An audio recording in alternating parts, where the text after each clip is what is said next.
So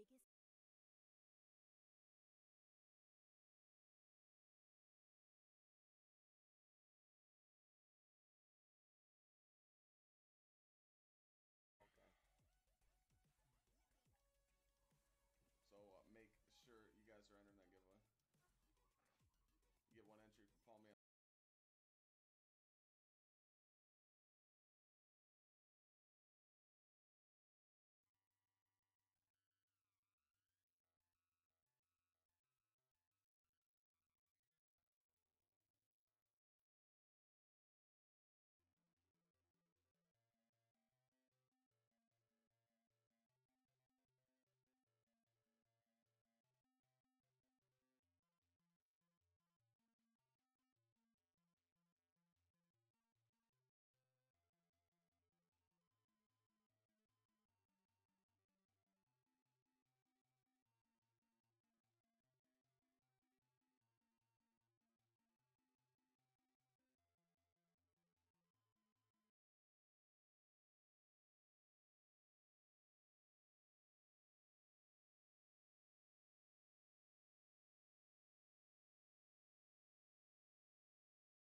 Hello, everyone. Hello, all our spooky friends, and welcome to another episode of Storytime with the Scariest Podcast. Woo! I'm Robin Grace, and this is Adam Diaz. Hello. And we're going to tell you some stories today. Indeed we are. So, like Robin said, this is the Storytime episode. Shout out to Mothboy Real Estate, who just subscribed with his Twitch Prime. Thank you very much.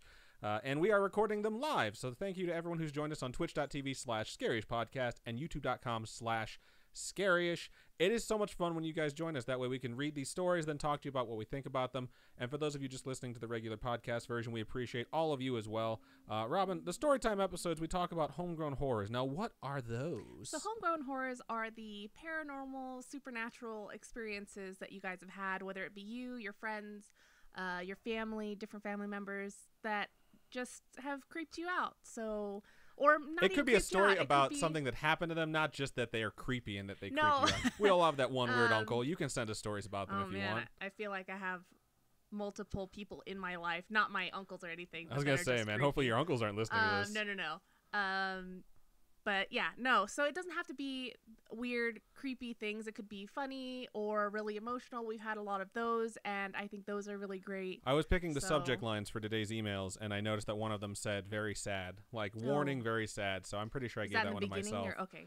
And I think it's going to be my last one for the night. But yeah, like Robin said. You're going to end the night on a sad note? Yeah, that's what I plan on doing. Why would you do that? Because it's the longest one I have. I don't want to do it. I told you I'm reading it. No, but happy ending. No, swap it around. You're going to swap it around. Sure, whatever. So anyways, like Robin said, if you want to reach out to us with your stories, you can email storytime@scarish.com. You can also go over to scarish.com, which for those of you who've been checking it, hasn't been updated in a little while. It just got updated. It's brand new and refreshed.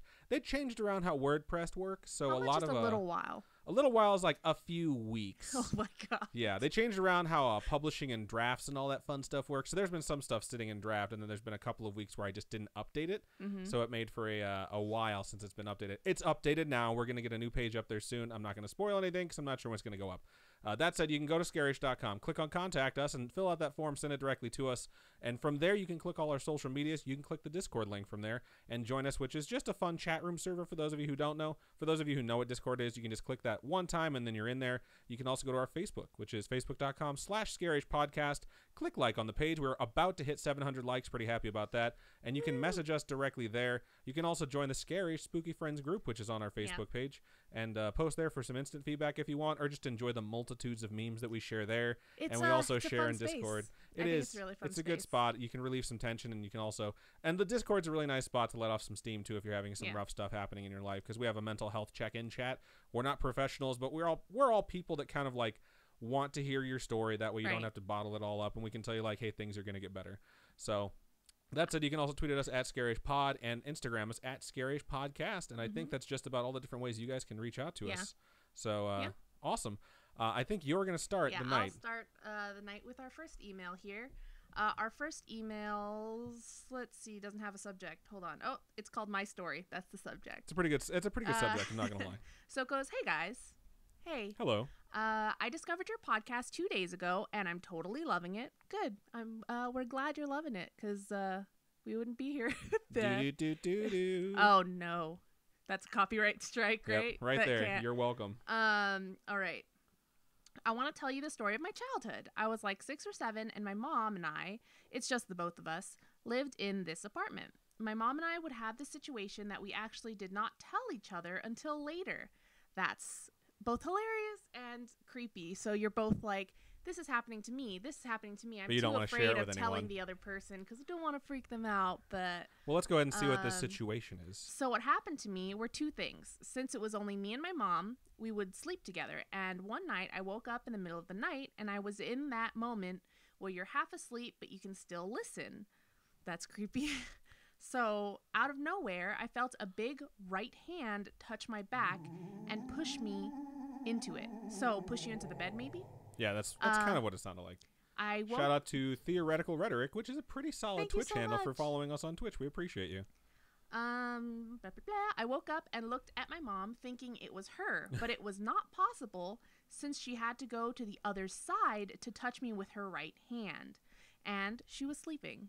So sounds like she's tricky. You should have just been like, keep your hands off me, bitch. You got to keep in mind, guys, right hand, left hand. So they feel like the thumb and stuff. I was going to say, like, you're paying really close attention if you can feel where their thumb is. The other situation is we had this mirror in the living room. And since it was so high up for me, I had to stand up on the sofa and look at myself and model and shit. That's funny. Okay. I can just imagine someone standing up on a sofa like voguing, like, yeah, you like that, don't you, bitch? So one day, as usual, I stood up on the sofa and I was wearing a dress. I twirled to look at how the dress flows, and I saw that my reflection did not move. That's fucking creepy. That is super creepy. Those videos freak me out. Shout out to Kat BTRX or Beatrix, who just followed us on Twitch. Thank you very much. We appreciate you. I like that video someone posted. I'm sure it's edited, but it was like the cat that was me that posted it. Yeah. And someone, like, a bunch of people were like, wow, that's creepy. And then one person's like, super fake. And it's like, yeah, it's probably super fake, but it's really creepy. well. It's the like idea of it it's is just a very minute scary. of a cat playing with a mirror, and then like the last 2 seconds, the cat turns, and the cat on the mirror like takes an extra second before it turns. Yeah. And it's just like, it's did that just happen? Creepy. Little bit of a glitch in the Matrix, possible like mirror people situation going on. I did not tell my mom this because part of me was like, I just imagined it, and she'll be mad knowing I was standing on the sofa. That's funny. We're all afraid of our moms in some way or another. That has authenticity to it, where you're like, something creepy happened, but I'm also not going to tell anyone because I'm not getting in trouble. F that. After we moved a year later, nothing happened until I turned 12, and I was like, you know what? I'm going to tell her, because part of me was convinced that it really happened. I told my mom everything, and she told me that weird shit also happened to her. Like, we used to have a terrace, and she'll hear someone landing and then coming down the stairs and going through our apartment and through the hallway and then stopping right in front of the door. She told me that she could see the shadow of feet. Then the shadow would turn around and she wouldn't hear it anymore. Another thing that happened to her is that she would see shadows. Though something that scared me was the mirror, the one that had the reflection that didn't move for me. She told me that she was in the kitchen when the mirror fell down and she heard the crash. So she heard the crash of the mirror. Got it. Like she heard it shatter. So she went with a broom and things to clean up the glass. And she went to lift the mirror up and the mirror hadn't shattered. It didn't even have a scratch on it. That's creepy. That's creepy. Because it's very distinct. The sound of crashing glass is such a distinct sound. Phantom sounds really bug me because we have one in the house right now, which, by the way, most of the time it's pipes or banging or something like that, and it's not actually a demon. But when it's the sound of something crashing and shattering, it's like if I walked into a room and I saw the haunted mirror still hanging on the wall, I wouldn't immediately jump to like, oh, that thing's haunted. I'd jump to, well, then what the hell fell down and broke? Because there's gonna be glass for me to walk on somewhere in this house. I don't know. It's just super weird. Funny thing is that when we moved into our new house, we brought the mirror. And it was against a wall, still not hanging, and my mom accidentally knocked it over, and it shattered. That's, maybe it was meant to happen. 7 years bad luck, just saying. Also, a lot of weird stuff happened, like cat fights all the time in front of our door. That's weird. But cats fight a lot, I think. They might just have a really favorite spot, so they duke it out. That's their territory. My mom once called a priest or something to clean it, and my mom said the priest told her, I feel a really odd feeling here. My mom did research and found out that the previous owner used to do satanic rituals there, and the neighborhood we were in was also being haunted. The whole neighborhood? So it was known for being a haunted neighborhood. Was it built on like an ancient Indian burial ground or something like that? I don't know. Poltergeists. That's pretty creepy. That's my story. You can share it if you want. Keep up the good work. Much love from Central America. That's awesome. Thank you so much. We appreciate that story. Was there a name? Hold on. I don't know. Anna. Or Anna. Anna or Anna. A-N-A. It's probably Anna. We're gonna say Anna because the new trailer for Frozen 2 Frozen trailer came dropped today, and I'm I gotta say, excited. I'm super. Today was a good day for announcements. Frozen 2 had its trailer. Link's Awakening is getting a reboot. All the super Final excited for that. Final Fantasy games are gonna be coming out for Switch. I did not know that. You're gonna have to elaborate on that. So during the Nintendo Switch, they're porting, so they're importing not all, but a whole bunch of Final Fantasy games for the Switch. And they announced that on the Nintendo Direct? Yeah. Okay, right on. So that's awesome. Cool. So yeah, thank you so much for sending that, Anna. Do you want to build a snowman? So it'd probably be haunted, and it'd probably shatter, and then you'd go back to it, and it'd be still there. That's funny, though, because I used to actually like drive around town. When I was a kid, I used to build snowmen because I grew up in the Midwest, which is super fun to do. Are you named Donna? No, I'm not. Are you Elsa? No. I'm something else because when I got older, it's like the teenage years and I had my driver's license. I drive around and be like, that's a really good snowman. Like those kids did a really good job. Yeah. I'm going to destroy that. You're a dickhead. And I'd wait for it to be nighttime and I would go tackle all the snowmen. Nope. And it was so much fun. You're so mean. I'm not saying You're like that kid that goes on the beach and just kicks other kids' I would never do it to their faces. I just wanted to feel the snow person crumple as I tackled it, which was just an empowering feeling. So not saying you should do that. You should probably just build your own snowmen and then knock them down. But it was really fun. It was a good time. All right. Cool. Anyways, let's look over into our stream chat and see what you wonderful folks had to say. I know there's going to be a lot of people saying hello and welcome and all that fun stuff. I think Twitch is giving people problems. I was watching Twitch earlier and it was just a shithole. So we'll see how many people navigate over to YouTube if they are having problems in Twitch. Jace was the first in Twitch and in YouTube to get here. He put first streak. Let's get that bread. And he's working on his streak for first. So oh, cool. Feel free to challenge him. Welcome, Sleepy Plant, for being a long-time listener, first-time viewer. That's awesome. Thank you so much for joining us. Hopefully we don't disappoint you. They're watching right now like, wow, this is not what I thought it was. I cannot wait to change the channel. No, please don't change the channel. Love us. That's not very long of a chat. I can't believe Twitch is lagging a bunch. It's not lagging for me. I don't know. It always has problems to start out with, I really feel like. Oh, really? Yeah. And it eventually stables out, but we'll see what happens with it. So we'll just keep going. It looks like YouTube's doing okay, so. Jaxie Babe does say that YouTube and Twitch aren't going at the same time. I think YouTube's a longer lag time. Yeah, YouTube's always a little bit more behind than Twitch is. Let's see. Ralph is here. He says, I can't watch on Twitch at work, so let's go YouTube. That's fucking hilarious. Thank you for joining us, Ralph. We love you. Miss DC said Adam is Sid from Toy Story. I believe it 100%. That's funny. You would totally melt everything. I never picked on kids. I just got older and I was like, look, I appreciate that they created something that I will now destroy because you know what? It was going to melt anyways. It was going to melt and they're going to watch this slow, painful death. And instead they woke up and saw something and I taught them to rebuild. And that's it built character is what I'm saying. And it was fun for me. Yeah, sure. It built Sid's character. You know when I changed because my friend and I think it was probably freshman year of college. And it was just one of those really wet snows. Anyone from the Midwest that lives near a body of water that has like lake effect snow knows what I'm talking about. The flakes are just gigantic and you just like push snow together and it's just a compact snowball good for throwing. It's also the best snow for building snowmen. And we started building a snowman and we were rolling you roll basically, it doesn't look like a circle. It looks like a log being rolled and then you round it out. And he rolled one way and I rolled another and we rounded out and we realized our shapes were the exact same size and they were right next to each other. And we're like, wow, we built balls. There are balls in the snow. So we're like, well, I guess we have to build a snow dick now. So we just mounded a bunch of snow up and we built a 10-foot tall snow penis. And as we were sculpting the veins and everything for authenticity, my brother was like, I'm destroying that. We can't have that in our front yard. And so I took a video of it. It doesn't exist anymore because cell phones don't transfer data. But it was my friend John knocking down snowballs that my brother was throwing at our snow penis. And I was like, John's racked up quite a few cock blocks. Oh, my God. And then eventually my brother just knocked the fucking thing down. And I was like, you know what? Knocking things down seems like a lot more fun than building things. So everyone, that's how it happened. You can blame him. So. Okay.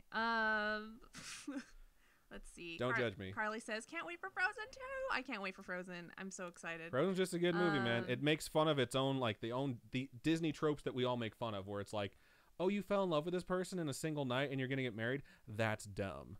And the people that are like, well, you know what? She fell in love with, what's his face? Kristoff. Yeah, but he didn't ask her to get married because he's a normal dude who wouldn't do that because he's not a power-hungry creep. What's his last name? I don't know. No one knows. Okay.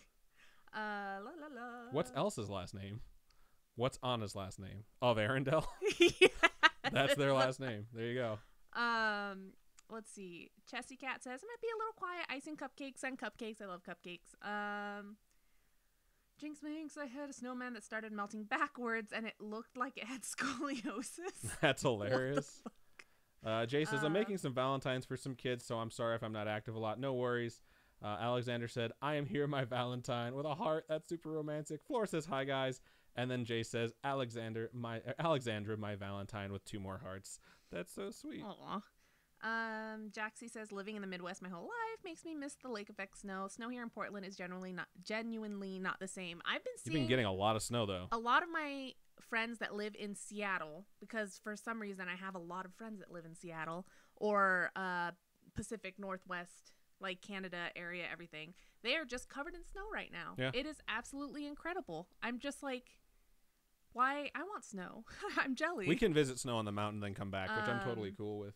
I just want to see it, you know? Looks like Just wanna Glitch had to see switch some. over to YouTube, which stinks. Sakura says Kitty's here. That's also known. Sakura and Kitty are the same person, which is funny because we're reading one of your stories tonight. So, amongst other things. So, stay tuned for a surprise announcement, which I'm really excited to get to here soon. Oh, cool. What else? Looks like Nat Bauer says Super Mario Maker 2. I did not know that was announced. That's awesome. I totally missed the Nintendo Direct. Yeah, I messaged Adam while I was at school today, like, did you watch the Nintendo Direct? Because Twitter's going crazy. I tweeted a bunch. I was talking to my friends about it on Twitter.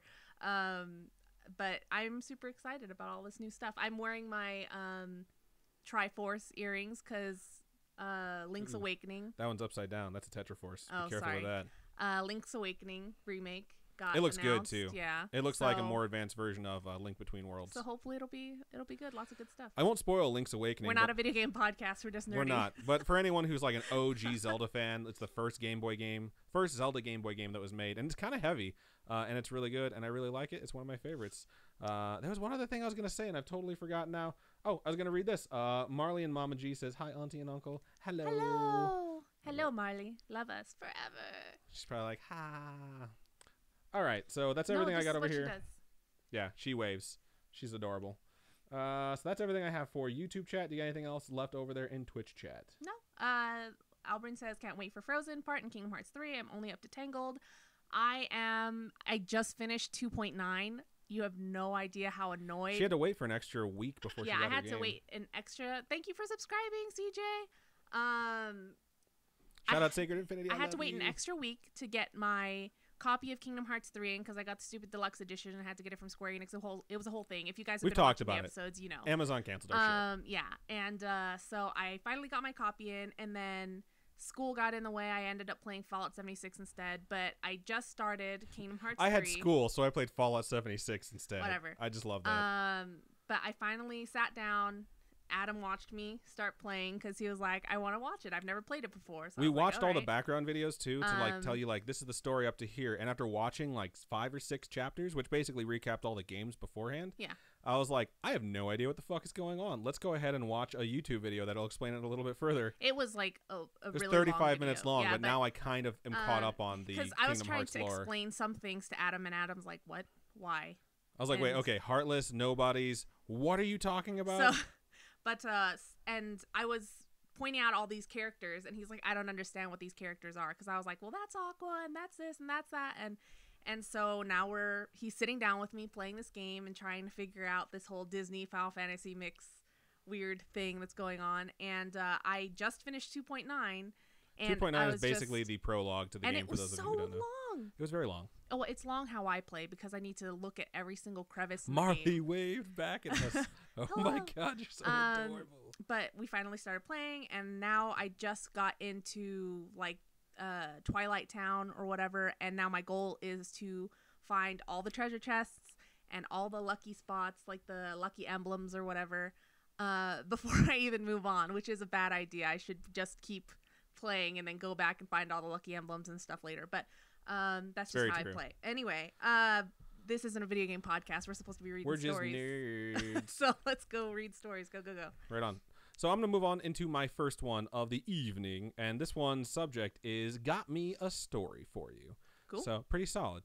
And it starts out like this. Hello, Adam and Robin. Hello. Hello. How you doing? I think you guys are great, and whenever times get tough, I go on #Spotify and listen to your podcast. Shout out to Spotify, and thank you very much. We appreciate that. You guys can put this in an episode if you wish. My name is Gabe, by the way. As you wish. As you wish. It's I was about to say some Kingdom Hearts shit, but Oh, no. no. It's Princess Bride. Getting back to this If you email. don't know that, go watch it. The next sentence is great. It says, "This is about the time I peed my pants." So, fun stuff. All right. Let's hope this isn't just a bedwetter story and is just about like something scary that made you pee your pants. Although, you know what? I think we can all relate to that pee dream that happens every once in a while. Shout out to 143M Thank who you has so resubscribed much. for the 5th month in a You row. guys are so awesome. You guys really are, and the message is boo. Don't think I did that quite right. You have and to say it like Haunter. Blah, blah, blah, blah. you can go ahead and do No, that. no, I'm good. Nailed it. So getting back to this email, it goes on to say, I have only had sleep paralysis once. It was last week on Tuesday night. I was watching Psych, in parentheses, you should watch. I love It's hilarious. Psych. Robin Psych does is love so Psych. Good. They're so funny. And it has, what's his name? Tony Shalhoub. No, I'm talking about the Irish dude. Conor McGregor. Nailed it. No. He is great in that show. The guy from Gallivant. The king from Gallivant. I just know he's beautiful. That's all I know about him. Gorgeous. He's in Supernatural. He's an older gentleman, but he grows a so hell of a beard. He gorgeous. has the most gorgeous eyes I've ever seen. I wish I remembered his name, but that guy in Psych who plays one of their detective friends because they don't really get along. But I love him. He's gorgeous. Cool. Okay. Glad we stopped for that. So they were watching Psych. That's where we got distracted. I was getting sleepy, so I shut off my laptop and went to sleep, as one would do when they get sleepy. That was an interjection from me, not an email. All right. And since I'm a loser, that's so mean. Don't say that about yourself. I sleep with my clothes on, and I woke up with pajamas I had on when I was 3. #Mario Kart, and I couldn't move a muscle. That's weird. So you fell asleep in clothes, you woke up in something else that you owned when you were 3, and now you're frozen solid. Or I guess not solid. So. Did you say Frozen because Frozen 2 is coming out? It's just stuck in my brain, man. It's the subconscious. But out of the corner of my eye, I see a black, long, skinny hand come out from underneath my closet, and I tried my hardest to scream. Nothing came out, and the hand came further. When I finally was able to talk, I screamed, "Go back to hell, you ugly scorched demon." Not today, Satan. In parentheses, #Fallout 76. Wow. Scorch demons are legit. I was watching one Wreck Robin a few days ago. Scorch Beast?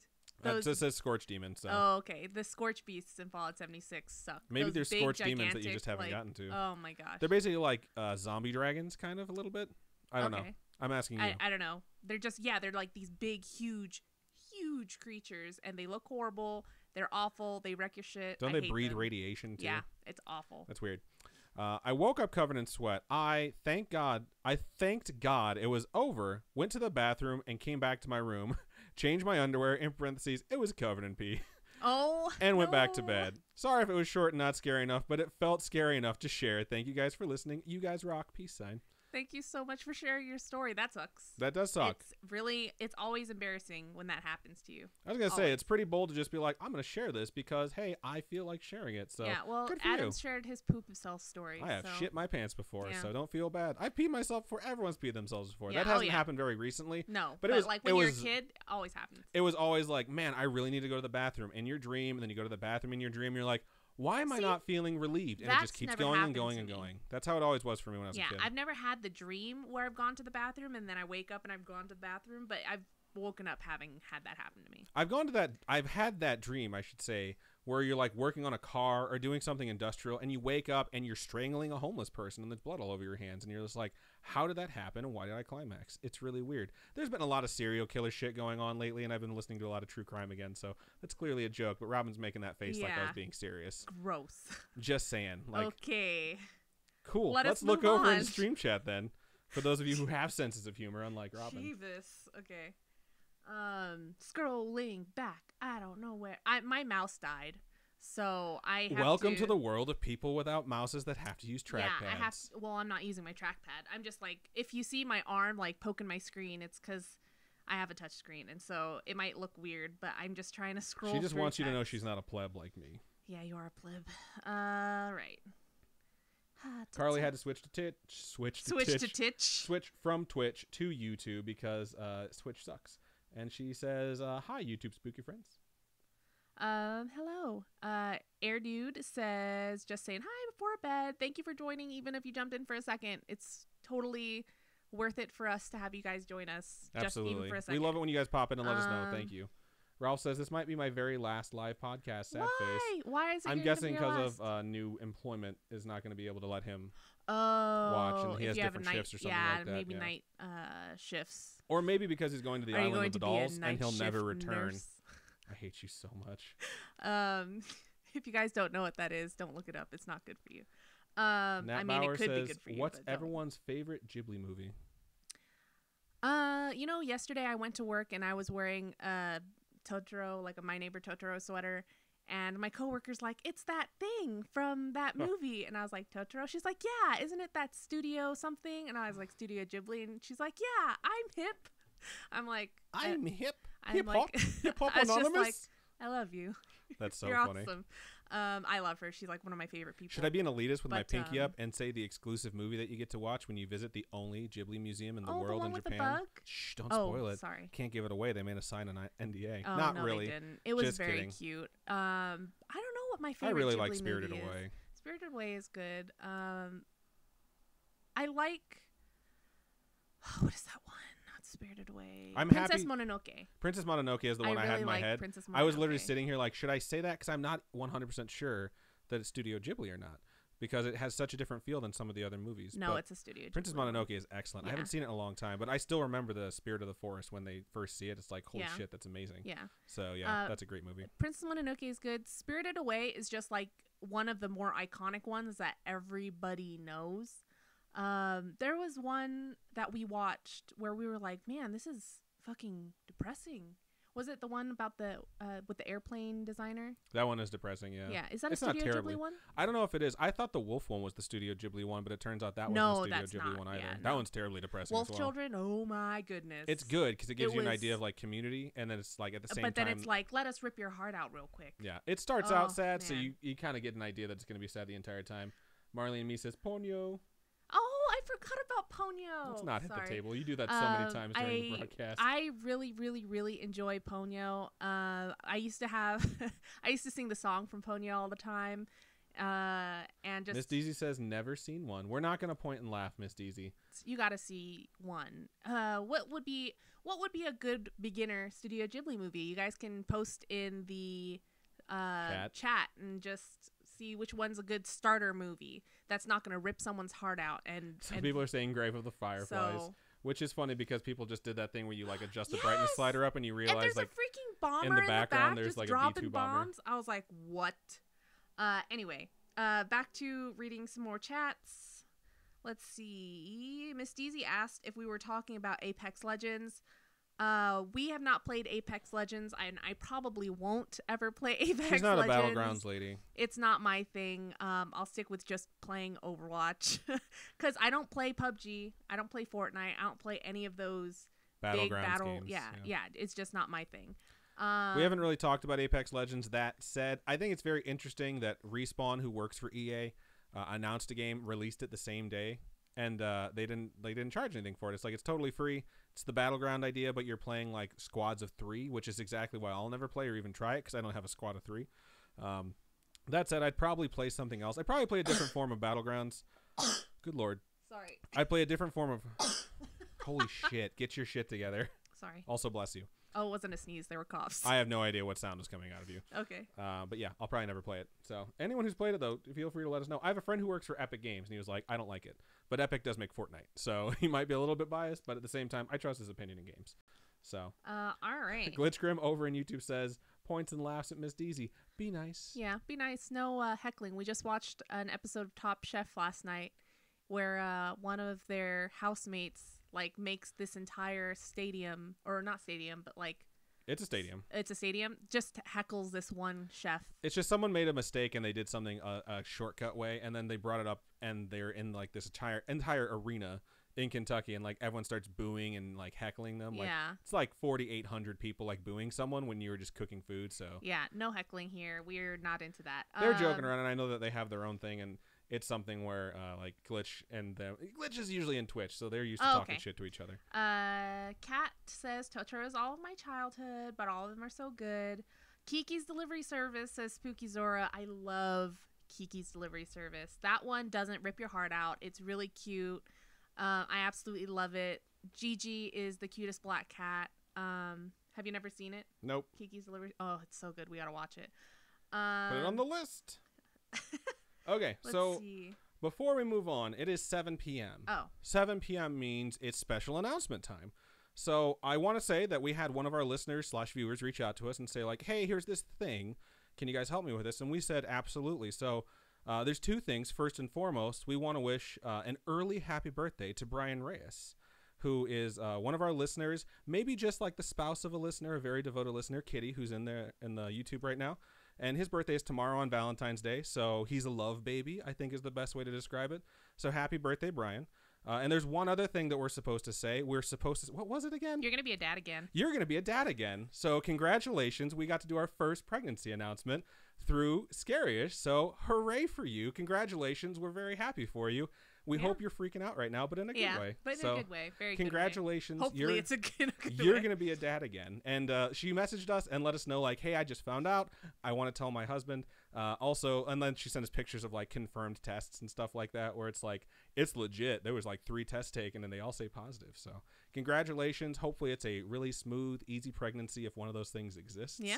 And, awesome. Congratulations. We're very happy for you. So I'm glad we got to share that. Yeah. So let us be the vehicle in which you can, I don't know, commune your love to one another. So fun stuff. Okay. I don't have any more YouTube chat, by the way. Do you want to read your story then? I can move into my next story, which right. I'm pretty sure is from Kitty, in fact. So it kind of lines up pretty perfectly. So have you read 2 yet? No, I've only read 1. Then it's your turn. Wait, I'm supposed to read 2? Actually, you're supposed to read 3. Wait. Oh, it is my turn? Yeah, because you went first, I went next, and now it's your turn. What? That's how turns work. Okay. Turns are fun. Shut up. I didn't even realize you read a story. Cool. So, this next email is just called Scary Stories. So, hi, Adam and Robin. Hello. Hello. By the way, you can read this on the podcast. Thank you, because we're doing it right now. Also, my name is Emma. I like she/her pronouns. I also love how you ask for pronouns. It's so sweet and considerate. You guys are great allies. Hashtag allies. Or LGBTQ plus people. I feel weird for assuming. Either way, sorry. This is getting long.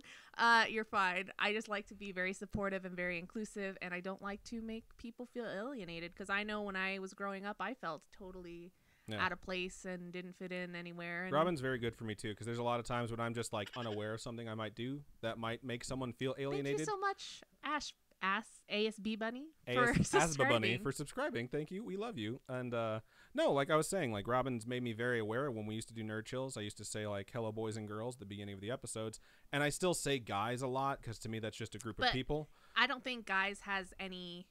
When I say like hey guys, I'm like it could be anybody, you know? Like when I say dude, like dude is a totally non-gender word. Right. I call my friends, my family dude all the time. But Robin let me know, like, hey, we shouldn't say, like, hello, boys and girls. Let's try and say something that's more inclusive. And I was like, do you really think we need to do that? Like, do you think people are offended by it? She's like, well, it's better to just be safe. And it's not one of those things where it's like, let's be super PC. It's like, let's just not be assholes, you know? Not be incidental assholes. So Robin is definitely a hashtag ally. And I try, and if I do anything that's annoying or offensive, it is totally not intentional, and I'm dumb, and I guarantee you she will yell at me about it. Yeah, so. Anytime, and I don't know. I try not to. I don't like to put up with it. I'm just like, why do you put up with it? I don't. Why do you put up with it? I don't. And I definitely want everybody to be included, and I think that makes for a happier place. That's why with our Facebook and with our YouTube and Twitch, whenever you join in, it has the rules on there where it's like, no religion, no politics. And Get it's that like, shit out of here. Don't bash anyone for anything. This is a place where no matter where you're from, everyone can come in and like communicate. And that's why I think it's really successful in the way where it's like we have atheists or Buddhists or Hindus or Christians or Muslims that have emailed us like, here's an experience I had, and they're all so incredibly similar. Yeah. It's like no matter what background you're from or what race or religion or sexual orientation or whatever it is, you've all seen the old hag sit on your chest, and you're probably going to get killed by her at one point. Yeah, so we're I've had all the an same. old hag sit on my chest. His name is Adam. Wow, that's mean. He's annoying. Well, I'm not a hag. I was going to say I'm not old. If I sat on your chest, you definitely would die, though. So we should probably get back to that email. Okay. So, I love your podcast. You're the only podcast I consistently listen to. And yes, you guys are very binge-worthy. Thank you so much. You're helping me through my college-level computer application class. I'm a sophomore in high school for context, and we're allowed to listen to podcasts in this class. You're a nice background noise podcast while still being entertaining. I don't know how I feel about that. That's nice. It's a nice thing to say. But I don't typically have paranormal stories / experiences. Maybe it's because I'm more of a shaniac / skeptic. That's a BuzzFeed Unsolved. Yeah, okay. I figured. So I don't imbibe in a lot of other stuff besides our own thing. So I love BuzzFeed Unsolved. I think they are absolutely adorable. Shane and Ryan are so funny. And I have definitely binged their seasons that they've made before. They're just so good. My boyfriend Henry is a Bugara / believer, and he has way more experiences than me. Henry is convinced I have a ghost or demon in my house. He named him John. All right. It's weird to name a demon. I'm a big old nope on that. You don't get names. Yeah, you pretend like they don't exist until they go away. Whenever Henry sleeps over, he says he can't sleep because he keeps hearing noises, and my cat creepily stands in the door staring at him like the fucking weirdo cat he is. So doesn't your dad hate cats because he was like he does not trust them? Yeah, my dad always said that he thinks that cats steal your breath, and I don't know why. It's kind of a weird thing. I've heard it multiple times, but I do remember as a kid that my dad was like in his bedroom. It was when I was really young, like probably like 4 or 5, and like I heard my dad like coughing like he was dying, and I went in there and our cat was sitting at the foot of the bed staring at my dad, like staring just intently at him, like not worried, just staring at him while he was basically choking on. It's like when you choke on your own spit where you're like, I don't know why I'm choking, but I think I might die. It was like one of those moments. Okay. And after, I'm pretty sure after that, that's why our cat was rehomed to another home. So shout out to Jazzy Draconum, who just subscribed over on YouTube. We appreciate you. But yeah, my dad does not trust cats at all. Yeah, there was one time my mom came over. She hates animals. Okay, she doesn't necessarily hate them. She hates owning them. So I owned 2 cats, and she came over to my apartment once and was sitting on my couch, and my older cat decided to sit right in front of her and just stare at her. That's so funny. And so she's sitting there staring at him, and he's staring at her, and it was the longest just stare off. And staring my mom's contest. just like, what do you want? That's so funny. I think cats are hilarious and strange, and we'll never understand them, but we want them in our lives anyway. I hadn't had a cat as a pet since I was a kid, since that cat in particular, until we got our cat. And we got a black cat. We got a black cat. We named it Aria, and it's the greatest creature I've probably ever brought into my life. It's tied with a lot of other pets, but Aria is just amazing. She's completely turned me around on cats. I fucking love cats. Even though she slaps the crap out of everyone? She doesn't slap me ever because I have boundaries, and so does she, and I respect hers. I recognize when her ears go into attack mode. I'm like, stop petting her. Like, just don't touch her anymore. And you pick her up and twirl her around like a helicopter, and you're the only person that gets to do that. Yeah, but she also hits me sometimes. Yeah, and you kind of deserve it sometimes. Okay, so back to the email. Yes, please. My house is old and makes weird noises all the time, but there are... My house is old and makes weird noises all the time, but some are creepier than others. When I was in the basement, sorry, Robin, the door leading to the garage at the top of the stairs opened suddenly. Of course it did. It's better than closing suddenly. I obviously sat up and listened for footsteps, but to no avail. So I went upstairs and shut the door and checked the rest of the upstairs, but I couldn't find anyone or anything. By the way, the whole time I was saying, I don't believe in ghosts and I can't find an intruder, so it's nothing. Were you saying that out loud? Because either a ghost or an intruder, if they heard that, would probably laugh. Right. I would imagine it's internally, but maybe it is out loud. Who knows?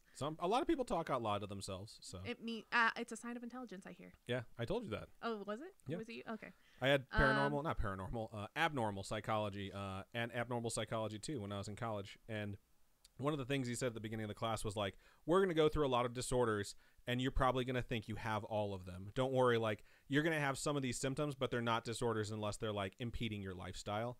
And then the other thing he told us was like, people think that talking to yourself is a sign that you're crazy. It's actually a sign of intelligence because you're reasoning things out. Talking to someone who's not there is a sign that you're crazy. Okay. So he was an excellent professor. So I also wrote the longest word I've ever written in my entire life. Supercalifragilisticexpialidocious. A real word. And it was transinstitutionalization. It's the longest word I've ever written in my notes. And what's shocking about that word is I was like, wow, what a long word. And then I went on to have my brother be a victim of transinstitutionalization. So wow. Victim isn't exactly the right word, but it's basically just you never have a permanent home to get help. So you just go from place to place to place to place where they get you to a certain point and then they release you and you're not better. So that sucks. I think about that all the time where I'm like, wow, that was the longest word I've ever written. And I had never had any idea how much of an impact it would actually have on my life and my brother's life. So weird side note. Let's get back to this scary story. You're just going to be a big bowl of sunshine this episode. Toss a demon into this and let's make it happy. All right. Now, my garage is kind of drafty and the door doesn't always shut quite right, but it really sounded like someone turning the door handle. I don't know. Maybe I'm just going insane. Also, I have a creepy clown poster in my room that I call the demon clown poster. Why? Why not just take it down? Why? Every night I say goodnight to it. That's sweet. People call me weird for doing this, but even though I don't really believe in ghosts, demons, and that other shit, I don't want to piss off my demons. We need a strong relationship so they don't murk me. Like murder. Okay. Murder. I feel like this email is kind of long, but I needed to inform y'all of the crazy shit my boyfriend has just told me. So, I showed him this email, and he was like, oh boy, I got some stories for you. He has an apparent ghost. God, I sound like an asshole. That's funny. Apparent. Hey, That's why. you just sound like a skeptic, and there's nothing wrong with that, so. And he named Jeff. No relationship to Jeff the Ripper. So, okay. It's Jack the Ripper. Yeah. I'm gonna go ahead and break in here too. I've mentioned that I listen to Adventure Zone, and I relate things back to it like Robin. My gosh, like how much Robin, are you gonna bring like up? Robin relates things back to Buffy. Okay, fine. So That's there's a character in there that they have, and Taco? they name it. No, it's like they're trying to pick locks. So they get this item that's like a little garden gnome that you can carry with you. That if you put it in front of a lock, it animates and it talks to you, and it's called the nitpicker, and it'll pick a lock. And at the same time it's picking a lock, it nitpicks all the decisions you've made in the game. Oh my gosh. So it's funny for role playing because the DM just gets to like pick a lock really fast and talk shit about his own players about how dumb they are. But they give it a name, and like when it's done picking the lock, he's like, just so you know, I have a name. You gave me a name. That's a very rude thing to do. Why don't you ever think about asking what my name is? Oh my So goodness. I keep thinking about that when this guy keeps giving different things names. But at the same time, it's like, don't ask a demon or a ghost what their name is. Wow. So, but if you're giving them a nickname, that probably might piss them off a little bit. That's the only thing. So, Anywho, my boyfriend said he sees shadow people in his room all the time and feels like he's being watched, which is fucking terrifying. Absolutely. The feeling of being watched is so creepy. And sometimes in the middle of the night, if I can't sleep, I will try not to stare out the bedroom door because then I'll start to feel like that. And I'm like, I can't. You can see stop. across too. We have like our loft Yeah, that you can I see can't. into, and there's 3 display cases that we have, And behind it is the tricks light fan. and stuff, So the fan with the display cases looks like a really broad-shouldered demon with like horns that I always look at, and I'll like look out the door when I can't sleep and see that. So I'm just like, don't look out the door. So I see that all the time. I don't see that. It's because my angle has it like lined up perfectly Okay. where the fan blades, depending on where they're sitting, look Okay. like horns. So and then it waves at me, and I'm like, oh shit, we're gonna die. Oh my goodness. Okay. Whatever. But 2 stories that really stuck out and had the most details to me was this one where he was in the bathroom and the doorknob suddenly started jiggling and turning like someone was trying to get in. And it thoroughly freaked him out. That happens to me too, but it's always Robin interrupting my bathroom time. I have no personal boundaries. She really doesn't. I'll be knuckle deep and wiping my butt like, dude, get out. But no one in his family was doing it. She just And keeps when going. he questioned them about it, they said Jeff had been downstairs with them. I didn't ask how Henry's family knew that. I think one of them sensed Jeff or something. That's creepy. That your family's like, I don't know, that one spirit was We're all downstairs down with here. us, We're so- pretty sure it was the ghost upstairs Yeah. doing that. The other story, the sweeter one in my opinion, you guys have talked about deceased people sending messages, visiting from beyond the grave. And I love the one from Hawaii where the person gets a knock at the door but didn't hear anyone come to the door and turned out someone in their family died. Anywho, I got chills just now. Henry and his brother got food, then came back to the house in the dark and were eating outside and saw a silhouette of their old dog Isaac in the glass front door. Aw. He died 6 years ago. They don't have any dogs or pets close to that size, by the way. Then the dog just disappeared in the door. That's super crazy. It's nice to see an old pet, though. Yeah, one of my cats that I had that my friend has pretty much raised for years after I had left Hawaii, and he died, and I was like, it's so sad. I've never had like a big pet die. I've had like rabbits die before. So rabbits don't mean they're a anything to big you, pet, Robin? But like it's they don't live as long. You know what I mean? So you're prepared for them to die a lot sooner than something like a cat or a dog that could live a decade or something like that. Or even longer. But yeah, so anyway, sorry if this is crap, but I hope you enjoyed it. I'm not very good at writing suspenseful / supernatural stories. I attached photos of my omen babies. I love omen babies. In case you're wondering, the dog is a pit bull boxer mix, and the cat is an asshole, but I love her. Thank you for making an amazing podcast. You guys are truly great. Bye.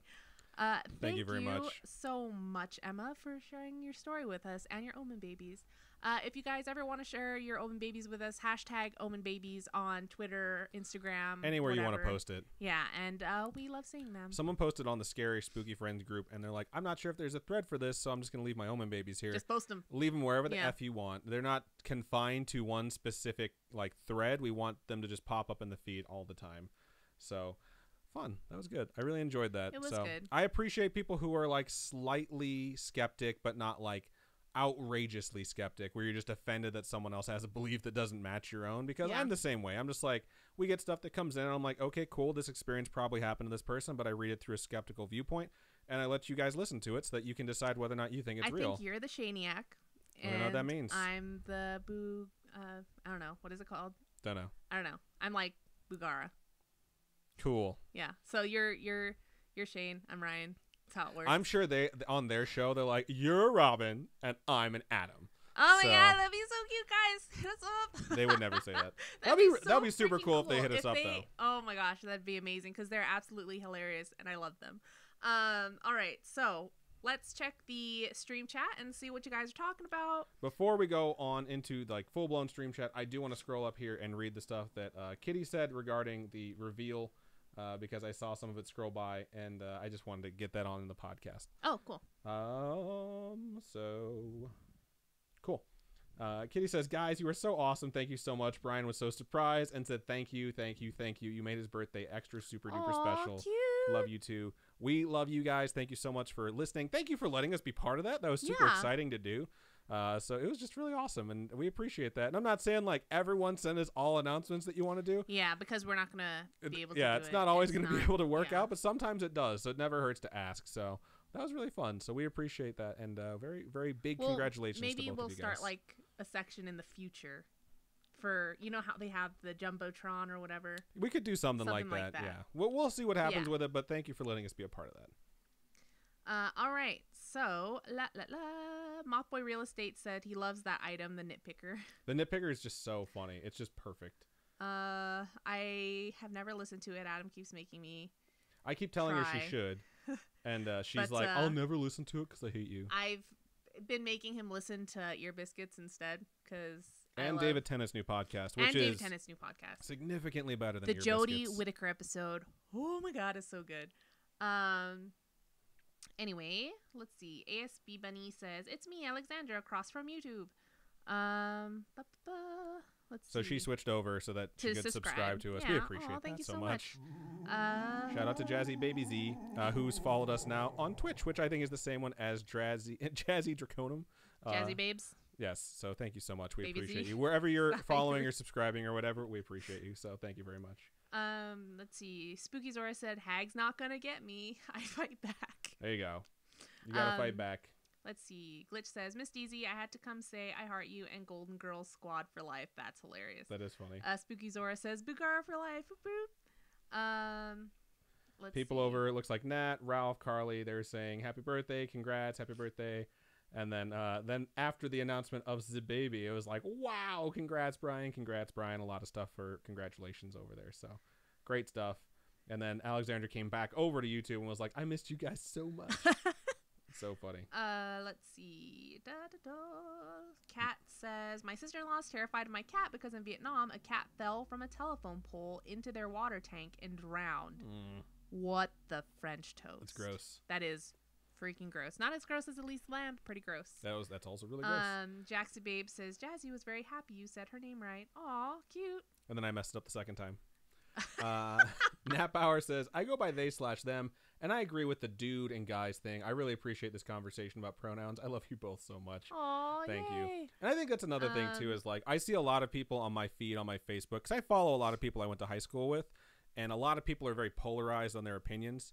And like I was literally thinking about the like hashtag allies thing, because someone posted about how like they didn't consider someone an ally because they weren't like educated enough. And the things that they were saying, and I'm not going to get into any specifics, but the things that they were saying was basically like, I don't understand this enough. And they weren't being rude about it.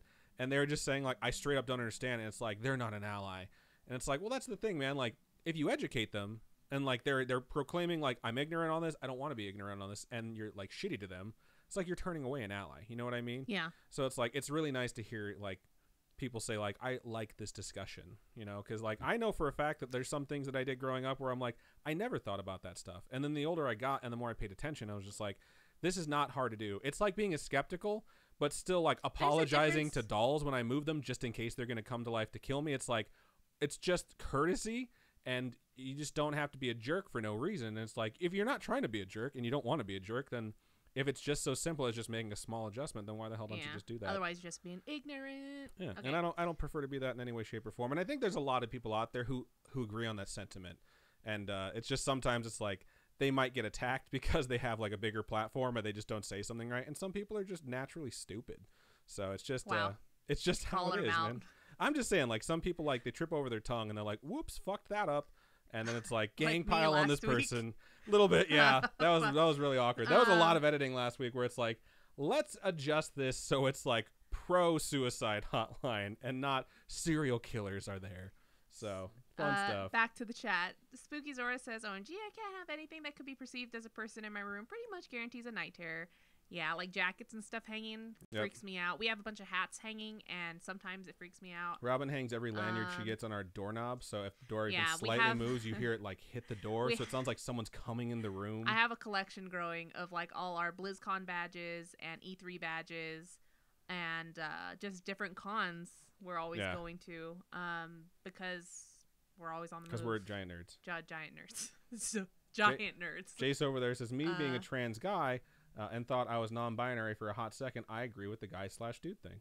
And I think that's good. And that's the coolest thing. It's like, I'm 33. Robin's, you know, how old she is. I'm not going to announce it. I'm turning 30 this year. But it's like, we're all part of the same generation, technically. Like, I'm a millennial, just like someone who's like 19 or 20 is a millennial. It's like, we can pick what we want those fucking words to mean. Like, a lot of words have changed their definitions over the ages. And it's like, if you just want to switch something, like, dude does not have to mean a guy. Dude, I'm pretty sure, literally translated from what it originally meant, is like an elephant's ass or something like that. It's dumb. And my teachers would always tell us, like, you know what you're calling them when you say dude. I'm like, dude, that's crazy. What about that whale penis one? What word is that? Pud? Is it? I think it's pud. Pud is something we used to call, like, wrestlers. And then someone told us, like, that means a dick. Like, it means it's some animal's type of dick, so we stopped saying that. But it's still like, you can pick what you want it to mean. All right. Anyway. Welcome the Snarked. It's all right that you're late, because I'm late to most things in life. Yeah, like we have never had a successful screen test since we've had this new camera where we can see how we look before the curtain goes up. Chessy Cat says cupcakes are done. And that she also has a collection of con badges. I'm not a weirdo. Oh Ralph says, Adam, ask Liz when we're going to Graceland. That's hilarious. I totes want to go. I think that'd be really cool. I don't know when she wants to go. It depends on whether she has money, because that's what it comes down to, being able to afford travel. Or just be ridiculously poor like we are. And take time off. Okay, so I think it's your turn to read a story. It is, and I'm not done reading stuff. Taylin says, came here feeling depression intensely, but you guys make me smile. Aw, thank you so much. We're glad you can find some sort of enjoyment out of us, brief reprieve from depression, because I won't lie, man, I'm battling it pretty hard right now, because times are really thin for us right now, and like still looking for work, and it's like you're either super overqualified for entry-level positions or positions that I match up perfectly with. People are like, do you have writing samples? It's like, no, I have a non-disclosure agreement that doesn't allow me to have writing samples. They're like, ooh, well, we kind of need those. It's like, fuck, there goes another good job opportunity. So it kind of sucks. Thanks for I'm the the two-tapper. breadwinner now.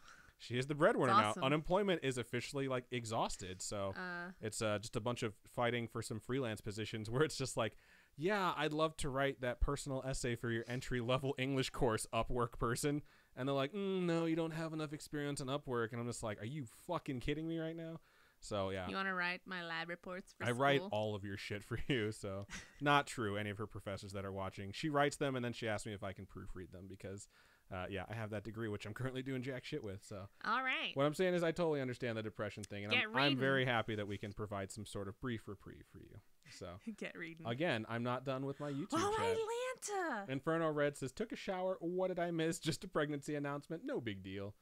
Carly had to leave, so thank you for joining us, Carly, if you watch this later Oh, on. ASB Bunny says, personally hurt. Bunnies are important. I think bunnies are definitely important. But I don't think I had mine long enough to build that type of relationship. A super close bond. Yeah, and I think that's my fault that I didn't spend enough time with them, because I know some people have their bunnies forever. Yeah. My friend Sophie had a bunny named Momo that she had and would have like run around the house, and she was super cute. And they had her for a really, really long time. Yeah, backpedal that comment there. Yeah, Robin. just her bunny in particular my bunny didn't become too attached. Didn't Just like I didn't really become too attached to my first cat because we didn't have it for very long, and I thought it tried to kill my dad. So, but the cat we have now, like, I will weep when we lose that cat. Yeah. So it'll be. But we've had our pets for since they were babies. 3 months old. Yeah, and they're getting a lot older. They're like 5 or 6. They're 6. Our 7. Sheba, our Corgi's turning 7. Our Sheba just turned 3. So yeah, fun stuff. Anyways, let's go ahead and I'll get back to this thing now. So gonna go ahead and mark that and give us a transition. So she does this all the time, by the way, for the topic episodes. Like if you have to reread something, she'll talk over it like, well, you fucked that up, didn't you? And I have to do a third time. She's like, are you doing that again? And I'm like, shut up. So I could isolate me responding to some of her taunting, and I'll just sound like the worst Ike Turner bastard you could ever imagine.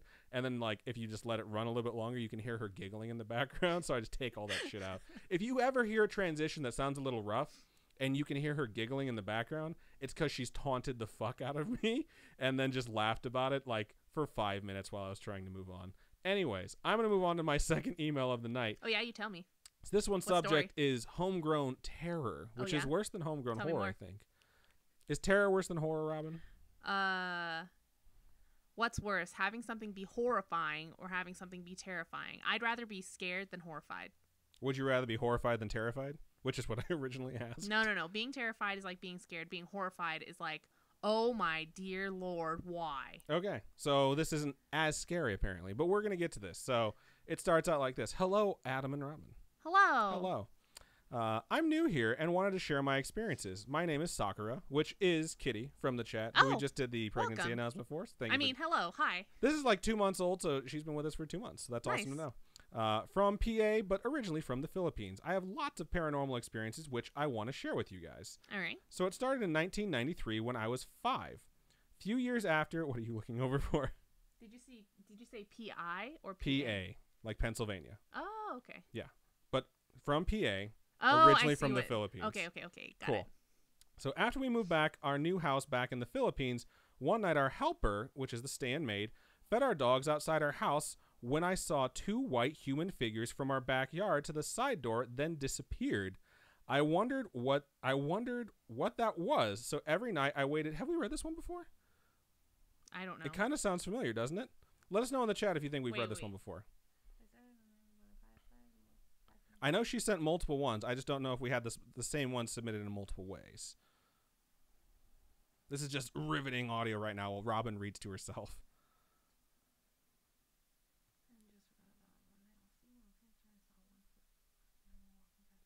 Someone mentioned you have read this one before. Yeah, it does sound really familiar. Okay, so you read your next one, and I'm going to go and grab a new one. And while I do that, hopefully, fingers crossed, it's one that's written well and doesn't have a lot of spelling errors for it. But either way, thank you for sending that to us, Kitty. And this is a really good lesson. So if you're going to submit us a story, send it to us in one way or another, because I'm pretty sure we had this one probably messaged to us through Facebook, and then we sent it to ourselves, and then it was also submitted probably for redundancy. But yeah, so if that one's actually not the same one that we've read before, we'll have someone read it over. We'll compare them. We'll have my mom compare them. Yeah. All right. And see if this is information that is brand new. Okay. So this next email is titled "Haunting in Chile / You Need a PA?" What? Why are you laughing? Because Kitty over on YouTube said, "Oops." Is that Kitty? Yes. How can you tell? Because Kitty's name is also Sakura. That's her like handle. I've said it like 4 times this episode. Okay. So "Haunting in Chile / You Need a PA?" So it goes. Shout out to Akasuna no Kairi 1013 who just resubscribed for the 6th month in a row on Twitch. Thank you. We really appreciate it. This one goes, "Hey, Abin and Rodham." Get it? Like a spin-off Adam and Robin. Yeah, I got it. Don't make that a habit. It gets really confusing That's for funny. me. So I'm an English teacher in Japan and listen to your podcast on my way to work. I have a friend who was an English teacher in Japan for 2 years. Stefan! Shout out to Stefan. It never fails to entertain, and I want to thank you for keeping the spark of the paranormal in my work week. You guys are awesome. If you still live in Japan, send us some Japanese snackies, because Wasabi potato chips. I am jonesing for Japanese food, like real good Japanese food, because we haven't been in almost a year. Haven't right? been to Japan? You act like we go all the time. We just gallivant over to Japan really fast. But I'm just like, I want it. It's just You chance that about a lot of stuff. Shut up. It's my favorite place, and it's fun because I don't have to work as hard as, say, we went to Korea or if we went to China or somewhere like that. You know, I can go there and like at least I can read and at least I can figure out where we're going. Whereas I go there and I cry. I need an adult. I know, he almost got And lost. everyone there speaks English and they're like, "What is wrong with you, tall American?" But if we went to like Korea, I'd be like, I don't know what this says, man. And you know what I mean? So it's I love Japan and I love going there. And I totally want to go again. So if you still live there, send us snackies. Wow. Anyway, We have a P.O. box. Check it out. It's on the contact us spot on the website. All right. La la la. You guys are awesome. You're awesome. Thank I'd you. like to share the experience that made me believe in ghosts. I was a missionary in Chile, living in a rickety house with 5 other sister missionaries. We had no central heating, minimal furniture. We had to light the stove to heat our water, etc. It was a very Spartan way of living. The hall to our single bathroom was cold and drafty, and every night at about 2 a.m. I would hear little feet running around and feel this echo of child's laughter. Children freak me out. Except for you, Marley. We know you're watching. She did a 2-tapper for those of you who can't hear her 2-tapper. Almost like I heard it with my nerve endings instead of my ears. Every time this happened, I woke up and there was this feeling of dread that I can only describe as spiritual vertigo, like my soul wanted to barf. My roommates My experienced soul it too. wanted to barf. Just like imagine I've had some feeling... exes that inspired that feeling in me. You make my soul want to barf. Imagine just feeling really, really, really sick, but not like physically. It's just like Spiritually filthy. Yeah. I've had some exes that made me feel that way too. What the fuck? Who have you dated? They sound horrible. That's funny. Oh my Just keep God. going. We're not gonna name names here. You keep bringing them up, man.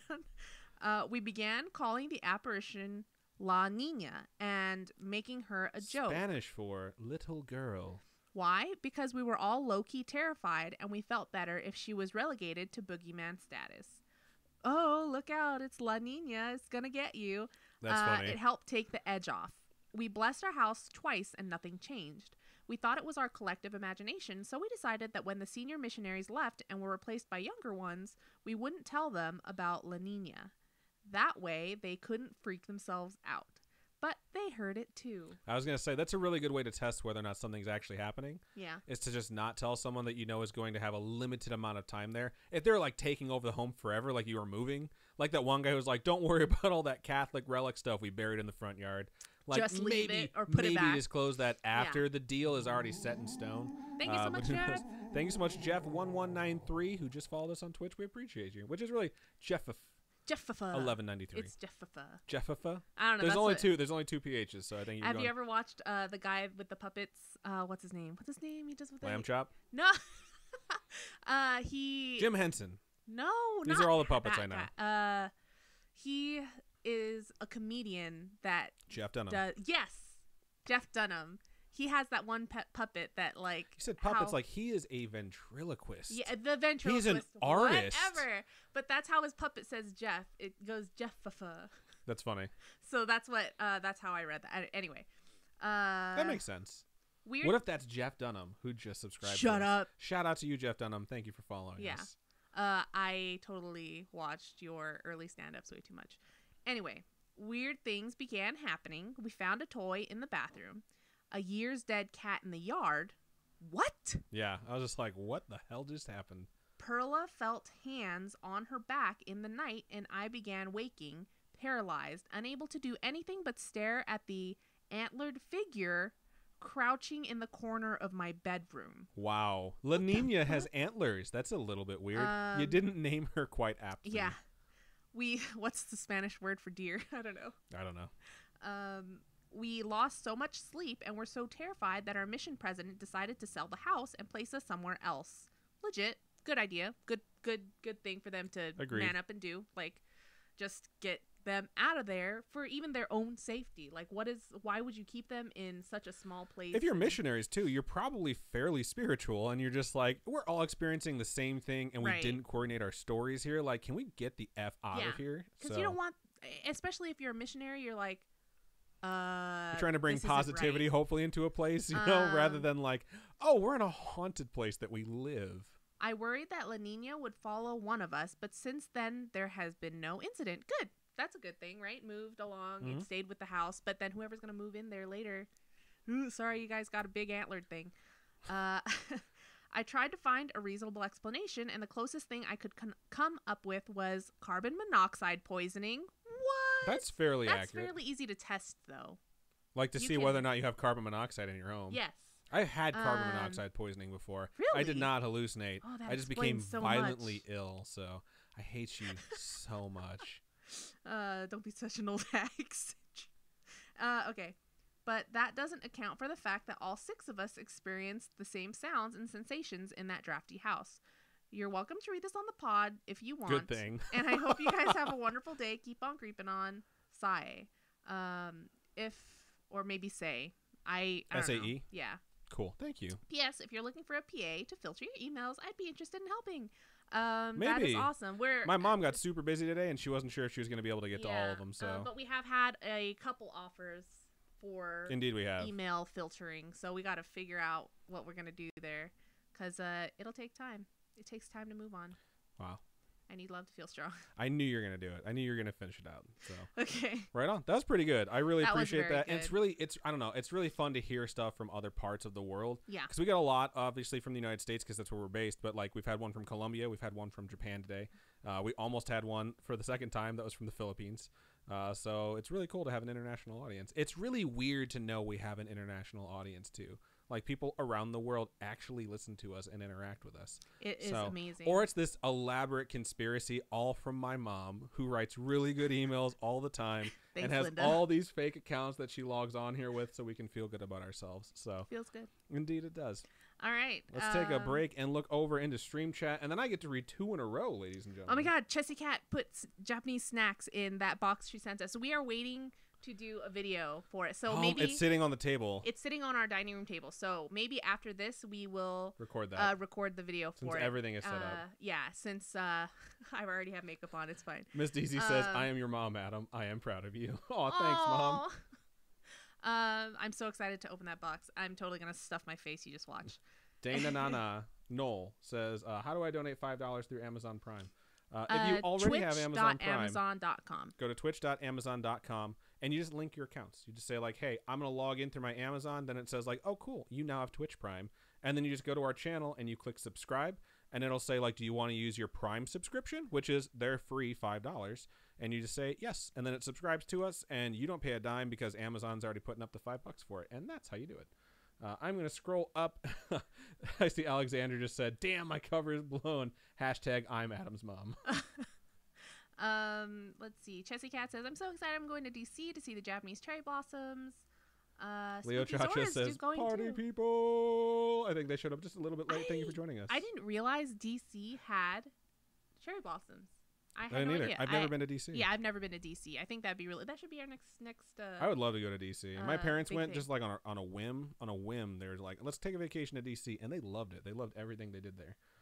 Chris over there in YouTube, who joined us for the first time ever last week, Oh, nice. said last week I binge watched a massive amount of y'all videos. I Thank hope you so much. you aren't sick of us because He's back, so hopefully he's not sick of us. But we hope the videos are good because I don't think we really edit the videos at all, right?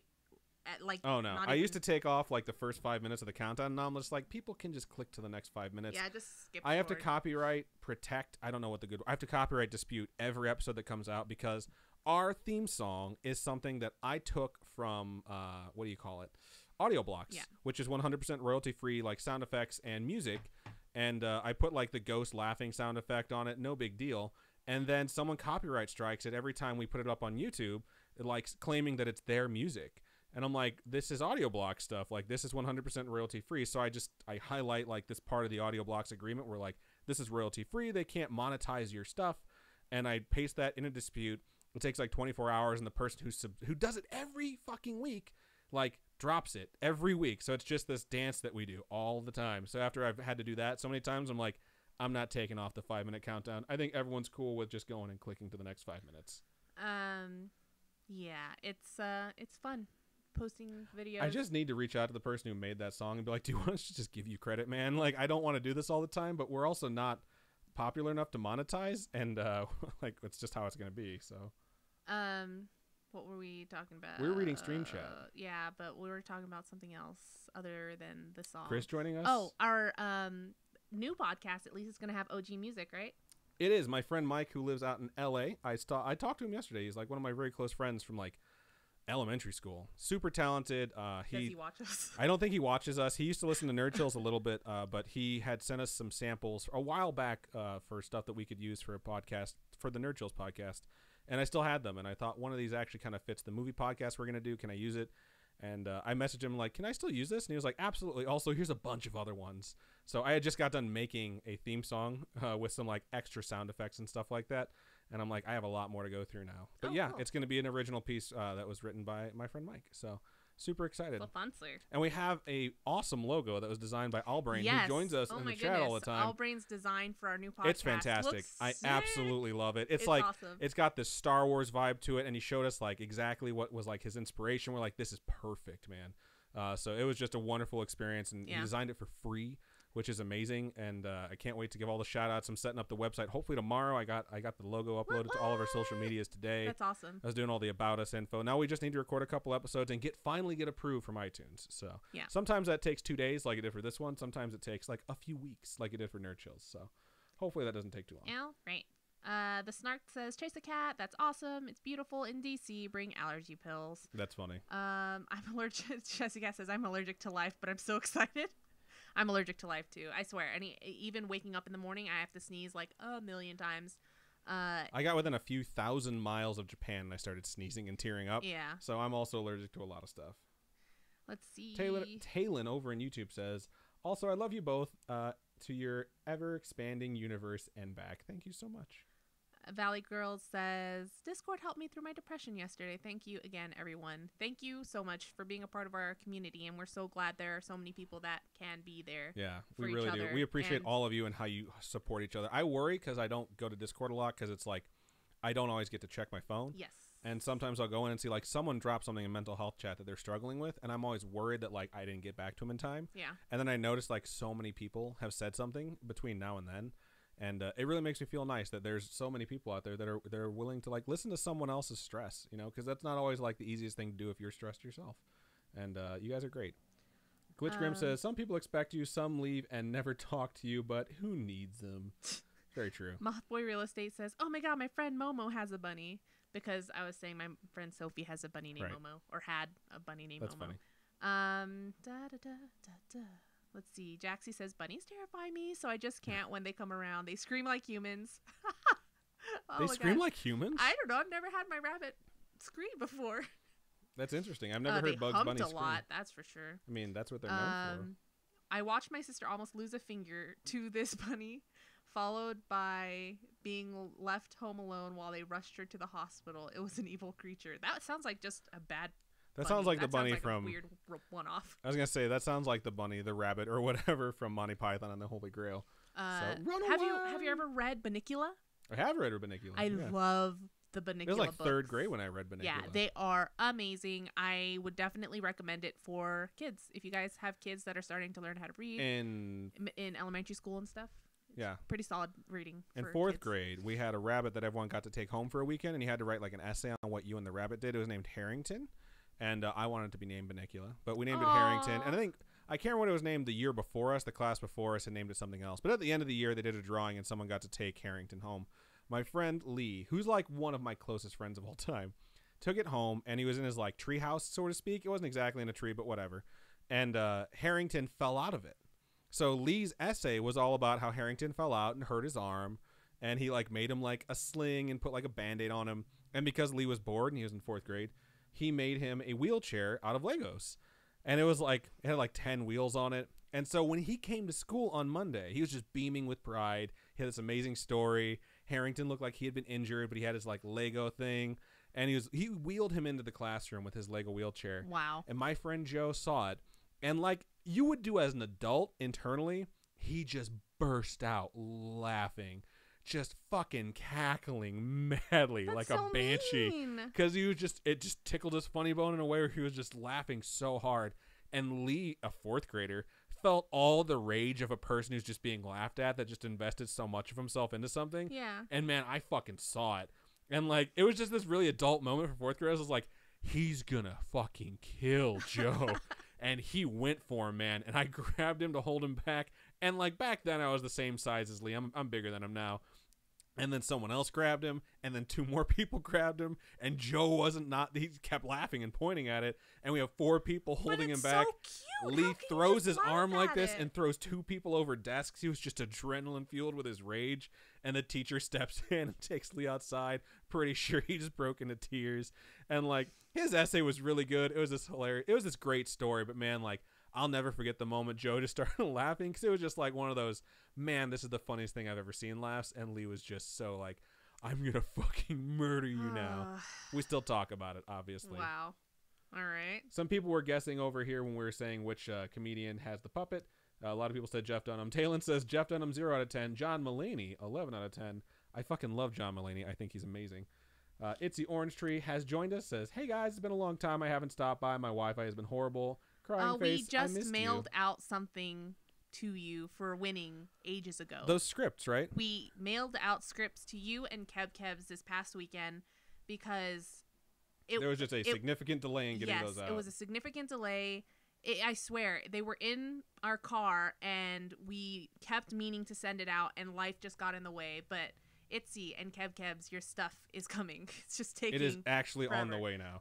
Glitch knows all about that. Glitch won that one contest where we were going to give out that customized T-shirt. I did, right? Oh, he got it and okay. he posted it. It just took a while to get out. Sometimes it takes him a while to get out of here. And okay, Chesty Cat says put some snacks. The Snark says Google Lens is amazing. It'll AR translate things for you. While we were in Japan, we totally used the Bing something. Not Bing. What is it? Bixby Bixby worked a lot better than Google did for us, because my Google was not working at all. Yeah, we used Bixby Vision, where you just hold your phone up to whatever and it translates like on the screen for you, which I thought was super cool. And we definitely needed that when I needed to find face wash. It was really difficult to do. There's quite a few people having discussions about food, about seafood, different places, lobster, which is like the most delicious thing in the world. What else is going on over there? Chris says, still love y'all, and yeah, they're awesome to listen to while at work, and I'm cleaning. That's good to know. A lot of people listen at work, which is like my favorite place to listen to stuff too. So totally understand. If y'all ever come to Texas, y'all have a place to stay, and we got the best barbecue or Mexican food. Heck yes. Totally agree. And Glitchgrim's down there too. Bomb. Texas is a big place though, so we'd have to visit probably multiple places in Texas. My cousin is getting married this summer, and we're trying to figure out how it's gonna. Aww. Shout out to Chef Kitty, who just donated $5 to us. So Thank you much. for making my hubby's birthday super special. You're really the one that made it super special. We Yeah. just got to say it out loud. So thank you for letting us be part of that. Yeah.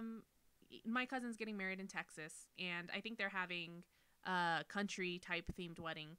So I don't know what we're gonna do, if we're gonna be able to go or not. We don't know if we're gonna have the time or the money. It would be cool to go to Texas sometime in the future. I really want to go. I haven't been in over 10 years. I've only been once, and I was helping someone move, so it was very urgent. I didn't get to enjoy Texas. I went to San Antonio. Oh, that's where I spent like 2 days like loading stuff and moving stuff. So it wasn't like, let's go have like barbecue and enjoy the sights. It was literally just like, hey, let's get all this shit packed up because we have to get back. You gotta hit up Dallas.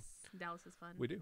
Arlington, all that Asian food. There is a bunch of chat over here, and then Glitch was like, wait, I'm in Texas. Where are we meeting? LOL. And regarding the seafood conversation. This has been sponsored by Rhode Island. Talon says this has been sponsored by Rhode Island regarding the seafood conversation. That's great.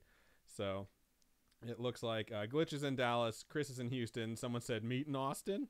So Matt says, sorry, guys, meet up in Minnesota. That's hilarious. If I ever go back to Canada, we used to cross over. I think Independence Falls is what it's called, which is in Minnesota. Yeah. So who knows? I've never been to Austin, been to San Antonio, Houston, I would absolutely Dallas, love Fort Worth. to just take the show on the road and do our topic episodes for like an hour and then let you guys come up and ask questions on a microphone or also tell your homegrown horrors and turn that into 2 episodes that we can release. That's my dream. Thank you. We just so realistically much for can't make subscribing. enough money to actually go. And like, I don't know if anyone would even buy tickets to it. Yeah, shout out to the Snark who just resubscribed for the 6th month in a row. And it says, can y'all say happy 10-year anniversary for me and my guy? He's watching with me. Love y'all. Happy 10-year anniversary. That's a decade of being together. That is really awesome. Good work. That's amazing. That's a lot of work, too. How long have you guys had the DeLorean? That's the real question. That is the real question.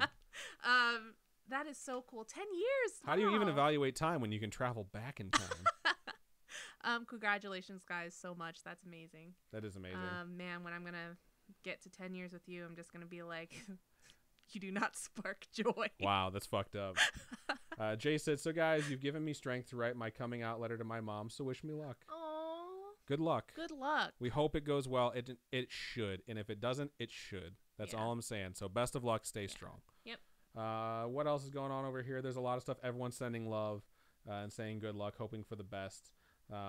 Glitch Grim says, Rabbit? You mean Dr. Harris Bonkers? Dr. Harris Bonkers is a character from the Adventure Zone. Oh, my Lanta. Okay. It's so funny. And that, oh, my Lanta is her new catchphrase. I have officially caught up on my stuff over here. All right. There's just posts of the Screaming Buddies and stuff. That's funny. Boop, boop, boop. Okay. All right. So I'm going to mark this. This next one I'm about to read, folks, has not been edited. So there could be horrible things in here. We don't know what's about to. So I'm going to kind of read ahead while I'm reading and making sure the things that are going to come out of my mouth are appropriate, and also editing with my eyes. Coming out of my mouth? I'm also going to scroll through really fast to make sure it's okay that we read this, just so like, because we've had one before that said like almost at the end like, please don't share this. Oh, okay. And we had to stop recording that one time. That was for a topic episode. So I'm just going to make sure that that's not about to happen live on the air really fast. So Robin, go ahead and vamp for a little bit. Let's see. The Snark says, forever, we just weren't allowed to post about it until this year. Time laws. That's funny. Is that like legit? Like that'd be hilarious if that was really a thing. Like you can't post about your thing. Wait a second. I've seen a random DeLorean driving around in the city. It's probably them. What? That'd be insane. It's like, what are the odds? Then I've seen you guys around like years and years and years ago. That'd be so cool. La la la. Let's see. Bunny screaming. Chessie Cat says, the wind here is so insane. We're gonna end up in Oz soon. I have never watched The Wizard of Oz all the way through, ever, not once. I've seen the beginning. It's on the list of stuff she needs to watch for the new podcast. Yeah, I've seen the beginning where they get caught up in it, and then I've switched the movies because it's not my thing.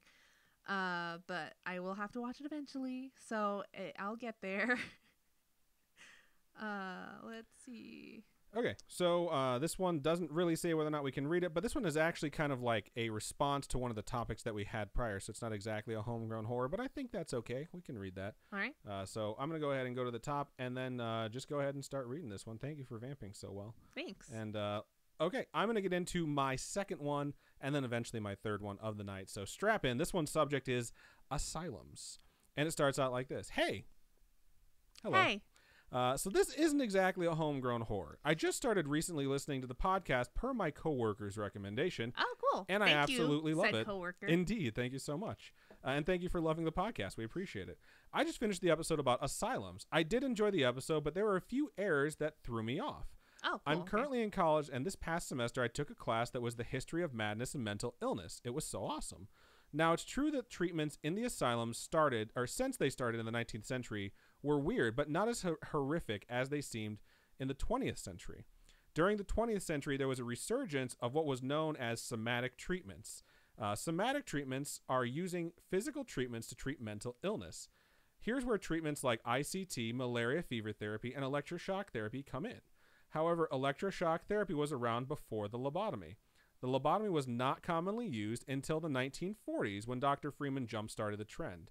Also, I don't condone these therapies or the conditions of the asylums. I know you guys called out a lot of this, or I know you guys called a lot of this stuff torture, in parentheses, and trust me, I do think it's appalling, but people really believe that these treatments worked. I will say there's a lot of things that people think will work, the whole like knee, leg, toe, foot situation. But a lot of the things that we were covering in the asylum episode was people that were specifically doing things that like weren't needed to patients that didn't have disorders. They were just being kept in those asylums, where it was like unnecessary medical procedures to test it out, which is more of the horrific end of stuff. That's why we picked the asylums we did versus just like shitting all over all asylums. I had one episode that wasn't part of the asylums one where I talked about one of the mental health facilities, where it's like you think this is going to be one of those horrible asylums and it's actually a really good place that does everything right. But someplace outside of it, that tower that people would jump off of to commit suicide, was the actual topic of my episode. You don't remember that at all? No, I do remember that one. But yeah, so I'm just saying we were picking one specifically that had doctors who were performing unnecessary surgeries and basically using their patients like guinea pigs. But let's go ahead and get back to it. So where did I leave off? Let me go ahead and mark this. This is just a giant block of text. So when they're just guinea pigs, that makes me sad. Yeah, when me it's too. Just like, let's test out this crazy thing on you. So, okay. I'm not just talking about doctors. I've read and listened to firsthand accounts from former patients in my class who felt cured after having these radical treatments. All right. Now, it definitely did not help everyone, but the doctors thought they were actually helping people. Again, not all doctors. Also, the patient-doctor relationship back then was very different than it was today. This is why people were rarely challenged when they were coming up with these therapies. People had absolute trust and no power when it came to their care. I believe that. The man who invented malaria fever therapy won a Nobel Prize. Oh, what? When it comes to asylums, while they're perceived as creepy, they're really just sad and mega depressing. If you guys want to learn more, cause trust? Don't know exactly what that means. If you guys want to learn more, trust me, this stuff gets really interesting. The book we used in my class is called From Madness to Mental Health, Psychiatric Disorder and Its Treatment in the Western Civilization. This book of all primarily and secondary, I have no idea what this is trying to say now. Shout out to Danish Nolly, who just subscribed on Twitch. Thank you so much. We appreciate that. This is a book, all primary and secondary sources from patients and doctors. So I think there was an of missing in there. No, there is an of. You just didn't read it. Okay, cool. Thank you for that. Sorry. Appreciate it. I'm going to go ahead and just do that to all of the emails that you screw up from now on, too. So way to have my back, bro. There's also a great PBS documentary about the lobotomy and stuff you can watch. I love the show and I love you guys. I can't wait to catch up on the present day episodes, which might take a while because I'm a huge scaredy cat. So sometimes I need to take a break. Not sure why I started listening to a horror podcast. LOL.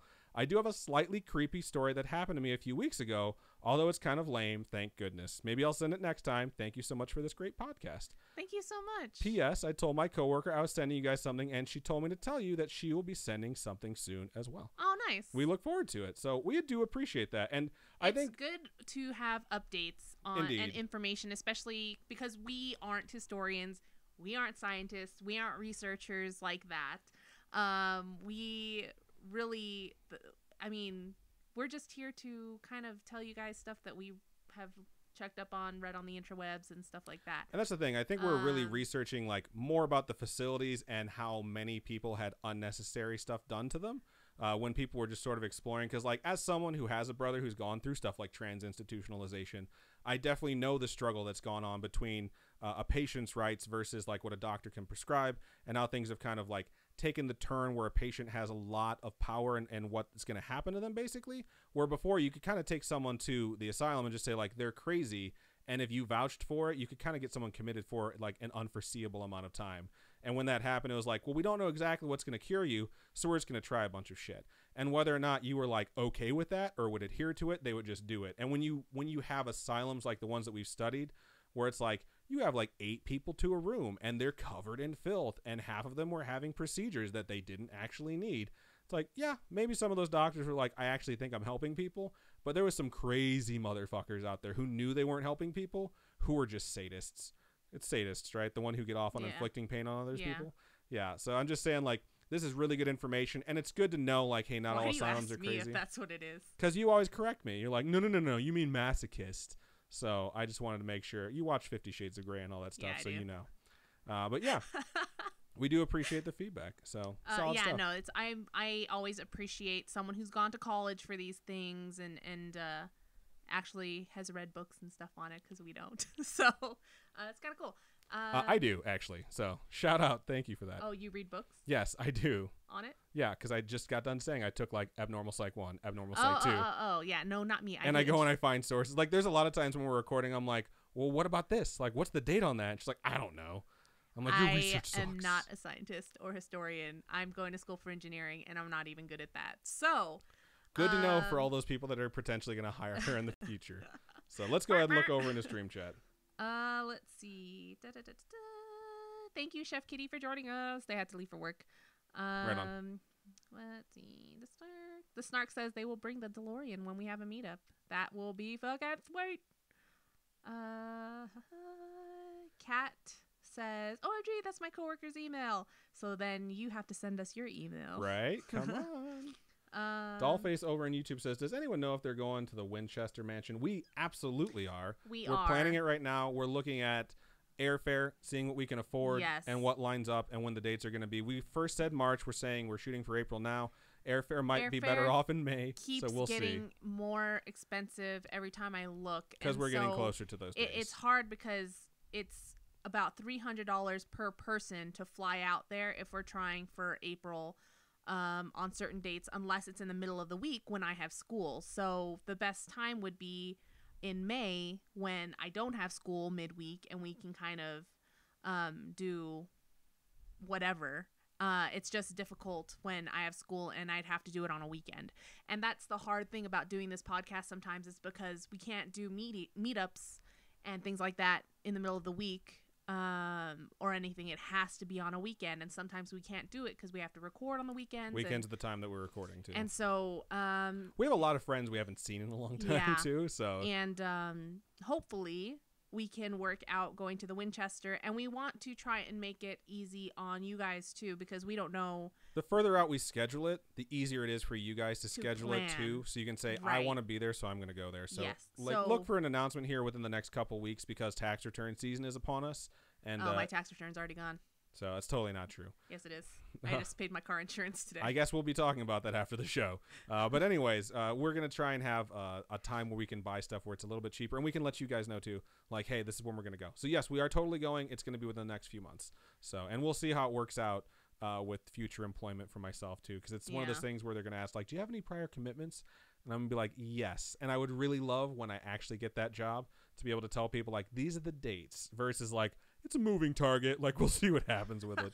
So, yes, we're going to go. We'll let you know when. Yes. Because it'll be sweet. And we know we have a lot of spooky friends out there in San Jose. And I think it'd be cool to have, like, a little California meetup, maybe for dinner or something like that. We're going to do something Vegas related, too, in the month of February. I really just want to have a day where we just go and hang out with you folks. And it's something that's entirely free. It's almost over. It's the 13th. So, we're halfway through. So, hopefully something around the end. There. I hate you so much. Are you living on a prayer? I am always living on a prayer right now. Glitch over there on YouTube says, LOL, the wait was so worth it. I'm wearing my shirt now. Got my name and mod on the sleeve. I love it. Woo woo. It was kind of perfect timing, too, because you had just become a mod, because we realized we needed one of those when we were like, we're already like a month late sending this out to you. So yeah. And my sister and I were just like in the bathroom trying to figure out how do we do it. So it was funny. Everything when we do shirts like that is done by hand. So sometimes things don't work out perfectly, and it just means it's character. It gives it character. So that's funny. She's saying there's a hidden flaw in your shirt you haven't noticed yet, apparently. No. Shanks over on YouTube says, meet up in Wisconsin. We've got cheese and snow. And the Green Bay Packers. Yep.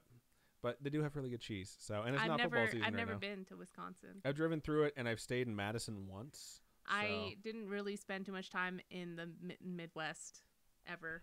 Just a little bit of time in Ohio and a little bit of time in Northwest Indiana. Yeah, that's the only... Before I met you, I had never been there. Good to know. Yep. Glitch Grim says, I read a book once. LOL. And Emma Rutkowski says, oh my God, they read my thing. Yes, we did. So I am very happy that you sent that. Thank you very much. And I think that's everything I have. Are you done with your Twitch chat? I am donezo. Cool. So I'm going to move on. Oh, wait. She lied. She's a liar. Where do you announce your meetups? If we have any announcements, they'll be on Twitter or the main Facebook page. We'll put it on all of our social media. It'll be on everything. And we'll announce it on the air during a show. Without a doubt. Yeah. Trip7 says, what about them coasters? I heard there was some hope. I have the opportunity to make some round ones. And I asked on Facebook what people would like to see on them, like what design. Preferably a design that I already have A available. lot of the designs were like new So- design ideas, and it was like, we're talking about the old designs. I'm talking about folks. the old ones. So if you guys have a particular design that you liked more and would like to see on the coasters, please let me know, because I need to choose one to put on them. And I'm going to get 50 of them, I think. And so that's a lot.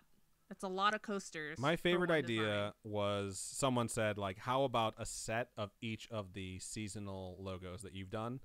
And I was like, that's a really good idea, but right now we'd have to basically order a set. We'd have to order like an order for each one of those seasonal I'd be designs. spending and like put them together $200 ourselves. or something, over $200. Yeah. And We'll figure out one good logo, Yeah, and it might so just it's be the just main one. logo, Yeah. but we'll figure it out. So we always appreciate the feedback, though. Keep sending that.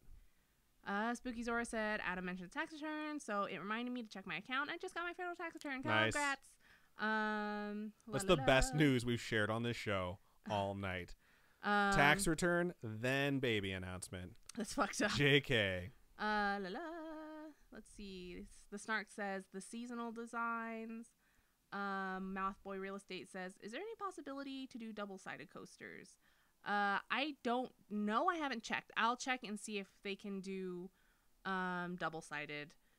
I really like the design that I just made with the little rainbow throwing up mouth. No one's seen it yet. They have. I've posted it on Facebook, and I thought it was only Patreon you shared. Nope, You haven't shared the full thing. I've shared it on have you? everything, even Instagram. So there's that one that I made that I absolutely love. It's my favorite right now. But we will see. We'll choose. We'll figure it out. And Caitlin over there on YouTube says, random, but have you done the topic of El Cucuy? It's like the boogeyman to Mexican kids, or at least that's what my dad threatened me with. And Nate Bauer says, I think they have way in the beginning. Maybe. Here's the thing. My brain isn't that good. I usually have to scroll through our episode list to see whether or not we've done something. I have a friend whose Instagram account is El Cucuy, so I think we've done it just because it sounds so familiar, but I don't remember covering it. So unless I don't Robin think we covered it, have. I know we covered some Mexican folklore. I don't Yeah. know if we covered El Cucuy in that episode, so we will look back and have to Right. check on it. Yeah. So it's weird when you do like boogeymen because it's kind of different depending on like which dad told it to scare their kid. So Okay. if we haven't done it, we'll definitely cover it one of these times. So that's good. I'm done with my stream chat. Oh, that's so smart. Mothboy Real Estate says you could do like the design on one side and signing them on the other side. That's a really good idea. That's a very good idea. I think that's super cool. We will do that. And then it'll be super personalized. What? Yeah. So, all right.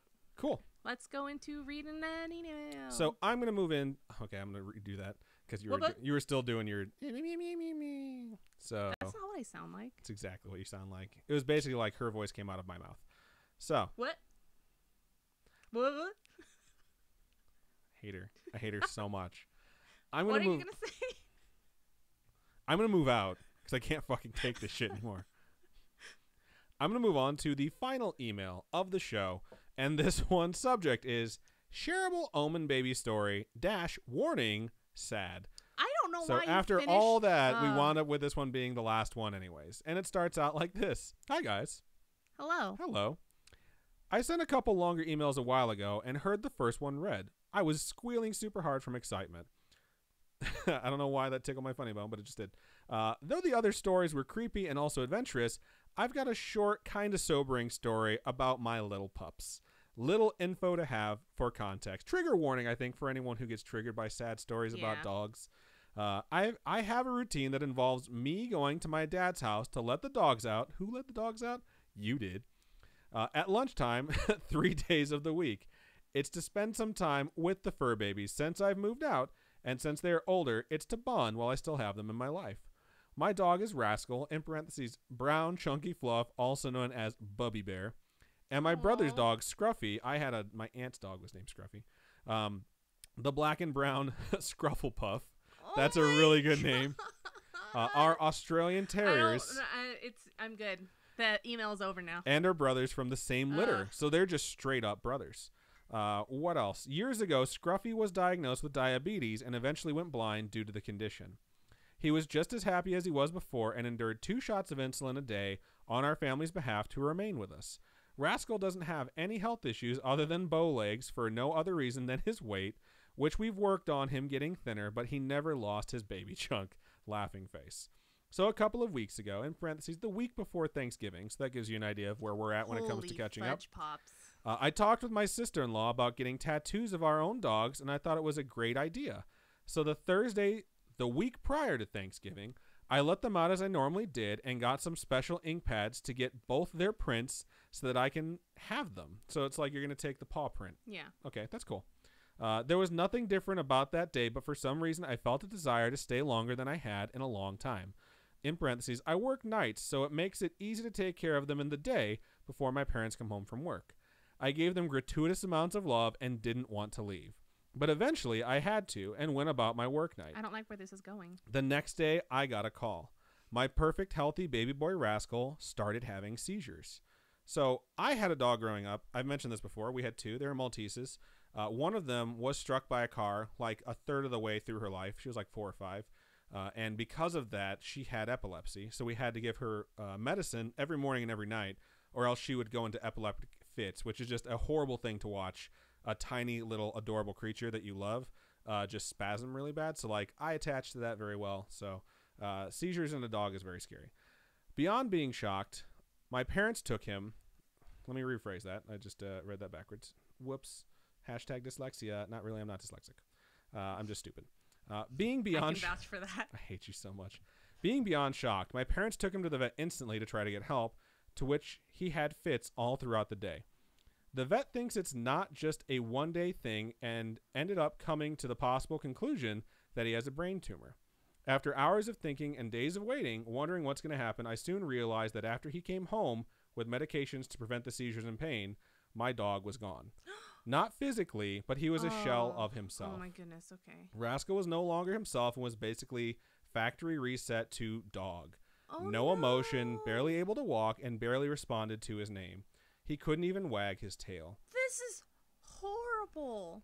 It's a good thing we gave a trigger warning. After an agonizing few days, my family and I made the decision that since Rascal is no longer living a happy life and Scruffy as of late hasn't been feeling well, he's had cancer in the past and was inconsolable, we believe because of pain, their days were coming to an end. And since they came into the world together, it only seemed right that they left this world together too. They have only been separated from each other maybe 3 times in their whole 13 years of life. Oh my goodness. Nope. Nope. The date was scheduled for Black Friday. Quick side note, my aunt's dog passed away on Thanksgiving while they were eating Thanksgiving dinner. So Which one? The same aunt that I talked about who had a dog named Scruffy. Oh. That wasn't Scruffy that passed away. It was the dog that came after Scruffy. But I remember my dad telling me about it. Like, we were literally just sitting there and no one, like, he was 10, 11 years old and he'd been in perfect health. And they're like, hey, Niles, like, come get some food. And, like, he didn't get up and they're like, oh, that's weird. And they went over then, like, he passed away sleeping in his bed next to all of them while they ate dinner. So it's like, it was a very sad but, like, very loving way to go. That's horrifying. So Thanksgiving is a really rough time for pets, apparently. Oh, my God. So let's go ahead and get back into this. It's Black Friday. That's the day they've scheduled this for. Every single day I went over to my dad's house and spent as long as I could with them and cuddled the absolute hell out of them until I had to go to work. Thanksgiving was tough because I wasn't home and was with my mom's family. But eventually the day arrived and it was beyond hard, but I wanted to be there in the end. I actually got him to wag his tail shortly before they put him to sleep. They soon crossed the Rainbow Bridge together and they were gone. Here is where the creepy, sweet part happens. I'm glad there is a creepy, sweet part because Robin's about to lose her fucking mind. After a few days, my dad and stepmom came over to help me set up my Christmas tree. My first Christmas tree, I should say. My dad proceeds to tell me that when he was doing some final yard work before the snow hits, he would think of the dogs, be on the verge of tears, and then hear a little tune playing from his phone. This repeated for about an hour. He would clear his mind, but then be reminded of the dogs, get sad, and then the tune would play. We never found out what the little song was because I searched every setting and noise clip that the phone had and found nothing. We think it might have been the dogs letting him know that they are there and he shouldn't feel sad. That's really sweet. So I scrolled way too far. It's okay. Everyone needs a little break because this one's so emotional. That's super duper sad, dude. I had an experience with the very next night. When I was at work about to clock out in my empty building, I walked in a straight hall with no noises and nothing in my ears when suddenly I heard my dog's nose sniffing in my ear. I was in shock but felt happy and sad at the same time. If they were flying around my head with little wings, I was very happy that they were still with me. It's so quiet without them and I miss them every day, but it's good to think that they didn't leave us entirely. I'm sorry for the emotional ride this was, and I honestly cried while writing this. I can't imagine not crying while writing it. I've also attached a picture of my little dumplings, and I want everyone who owns a furry family member to hold them tight and tell them that they love them, because you never know what the next day will bring. Big heart. I love you guys, and I hope I didn't bring the episode down. Keep on creeping on, and love your pets, Kate. So that's a really good email. And we always tell people, like, send us your stuff that's emotional. Send us, like, your sweet stories of, like, loved ones that have moved on. And I think it's important to remember, like, pets are definitely a part of your family. Like, sometimes pets are more of a part of your family than, like, humans are that you are actually blood related to. So that's a wonderful story. It's very, very sad. And I think a lot of people can relate to it. So thank you for sending that in. It must have been really hard to write that email. Yeah. So we really do appreciate you sharing it with us, Kate. I mean, imagine if just whenever I kiss Nemeria's nose, she does this thing where she, I don't know, makes this weird noise and then licks her face right away. If I heard that, I'd freak out. That's cute. Right on. So I think everyone that has a pet is like, oh my God, I need to cuddle my pet really fast or pet them. Yeah. So this weird person says Adam needs to run away from me, apparently. And BT Dubs, I'm not pregnant. Okay, someone else is pregnant. What is going on? Because you said there's a baby announcement or whatever, and apparently someone's like, so someone you wasn't need to here. get out of it with a baby on the way. Come back to the kid 10 years later. I'm not pregnant, and that's fucking rude. I assume someone already did something that's a mod over there to mute them. I don't know. Or I don't think I'm a mod, but whoever's a mod, I mean, come on. I'm pretty sure you're a mod. I'm pretty sure I made you a mod. Anyway, yeah, no, it's not me. All right. Anyway, la la la da da da. Also, congrats, Kitty, on being pregnant. Yes.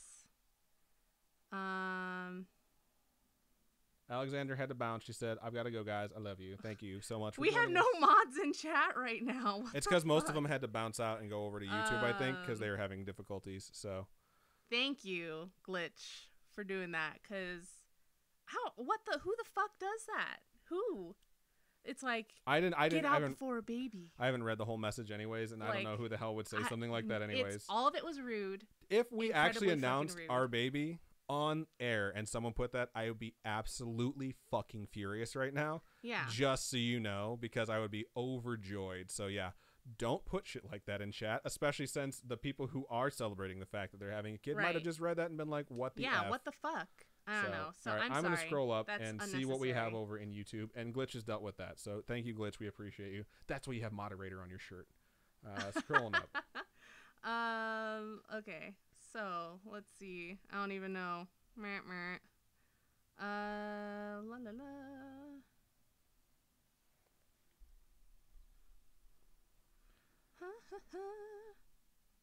Jaxie says, Jazzy and I are up to something Adam should love.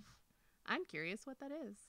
What could it possibly be? I don't know. There's a lot of things I love. Maybe they're in Ghostbuster cosplay. I was about to say Ghost Adventures cosplay, and I'm like, I wouldn't love that at all.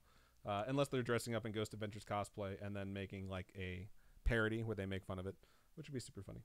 All right. Leo Chacha says, Caitlin, Latino kids have always been scared by the Kukui or La Leona. I don't know how to say that word. Oh my gosh. Anytime there's two L's together, it's a Y. So say it right now. La Llorona. Llorona? It just sounds But I don't know if it's the mark over the N, so La Llorona, or if it's La Llorona. That changes things too a lot. Yeah. So anyways, La Llorona. Ma Sharona. They have done the Llorona. Fuck, I can't say it. I hate myself so much. We have done La Llorona. And that trailer was creepy as shit, dude. I saw that on Instagram at like 2 a.m. one night. We were getting ready to fall asleep. And I didn't even have the sound on. I was watching. I'm like, this is really scary. And I asked Robin, I was like, hey, do you want to be really fucking creeped out by a trailer before bed? And she was like, no. So we haven't watched it together yet, especially with the sound on yet. Yeah. But it looks good. So all I know is I saw a subtitle that was like, did they hear the crying or any crying or something? So Jazzy Babes just donated $14.69. Wow. Thank you so much. It says, first of all, $69.69. You're welcome, Adam. Second of all, first-time viewer / streamer, loving it. Jaxie Babes brought you guys to my attention. Non-stop talk about you guys. You're on her schedule every week. She says hello. Aww, and screaming bunnies equal evil. Thank you so much for donating. We really appreciate it. And thank you for joining us. It's just so much fun when you have you guys here. So, except when you say really rude shit in the chat, which was only one person. And shout out again to Glitch. That rarely ever happens. I think it's happened twice, and one time it was like clearly someone that just popped in to say something like super racist and then leave. Things. And it rarely ever happens. I think eventually we'll need more mods. We had quite a few at one point, right? I don't know. But it was fucking that. I don't know. Don't jump. Oh, sorry. My Bixby's going off for some reason. She's probably just triggered everyone else's Bixby too. Luckily, this is the part where we take it out of the episode. Shinks07 over in YouTube says, "Oh God, this is my email. Sorry for spelling. I was emotional when initially typing it. I'm also Jinx Mix on Twitch. Oh, cool. Had to switch to YouTube because my phone is dorking up. I hope dorking wasn't actually I'm what you meant to say and it just corrected to it, but I actually also like it. I'm glad it's easy for you guys to switch from Twitch to YouTube whenever it's messing up. I agree. Because it's that's nice and convenient. Let's see. Trip7 says, we need an extra round of marbles just for that, eh? That's hilarious. We're going to have 2 rounds tonight, okay? And I do have these stickers. I have quite a few of these stickers that I'm going to give to the winners for tonight. So, Alexandra had to leave. I already read that. She said Happy Valentine's Day. There was a lot of Happy Valentine's Days. Happy Valentine's Day, Galentine's Day, Brolentine's Day, whatever you guys want. Because sometimes no one cares about Valentine's Day. Funny. Glitch Grim says, happy chubby kid in a diaper day all.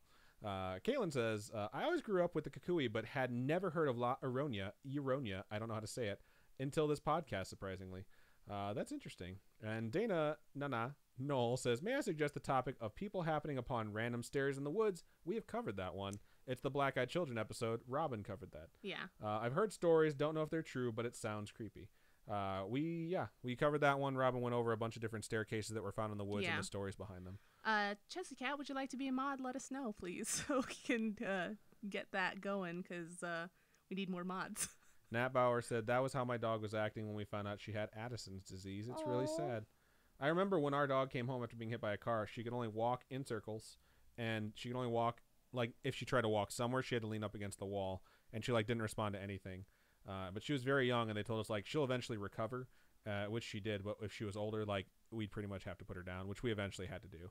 So it is very difficult, but it is something that I think a lot of us have had to go through with a pet. So it sucks. Shink says, update on that. My dad had that tone happen around my stepmom, and they both froze and cried. That's so sad. That's really sad. But at least they feel like the dogs are with them. Leo Chacha said, someone already took their baby pill. That's hilarious. Let's see. Maybe if I can log into. Okay, they have written it phonetically for me. La Ya Ronya. Yorona. It says La Yo, and then after that it says La Jo Rona.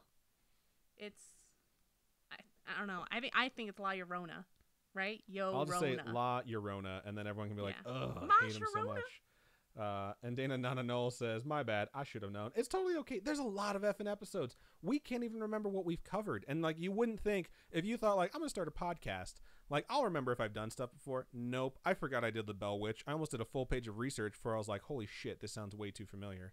And I had done it and covered it, and I did a really good job on it, and I was super proud of it.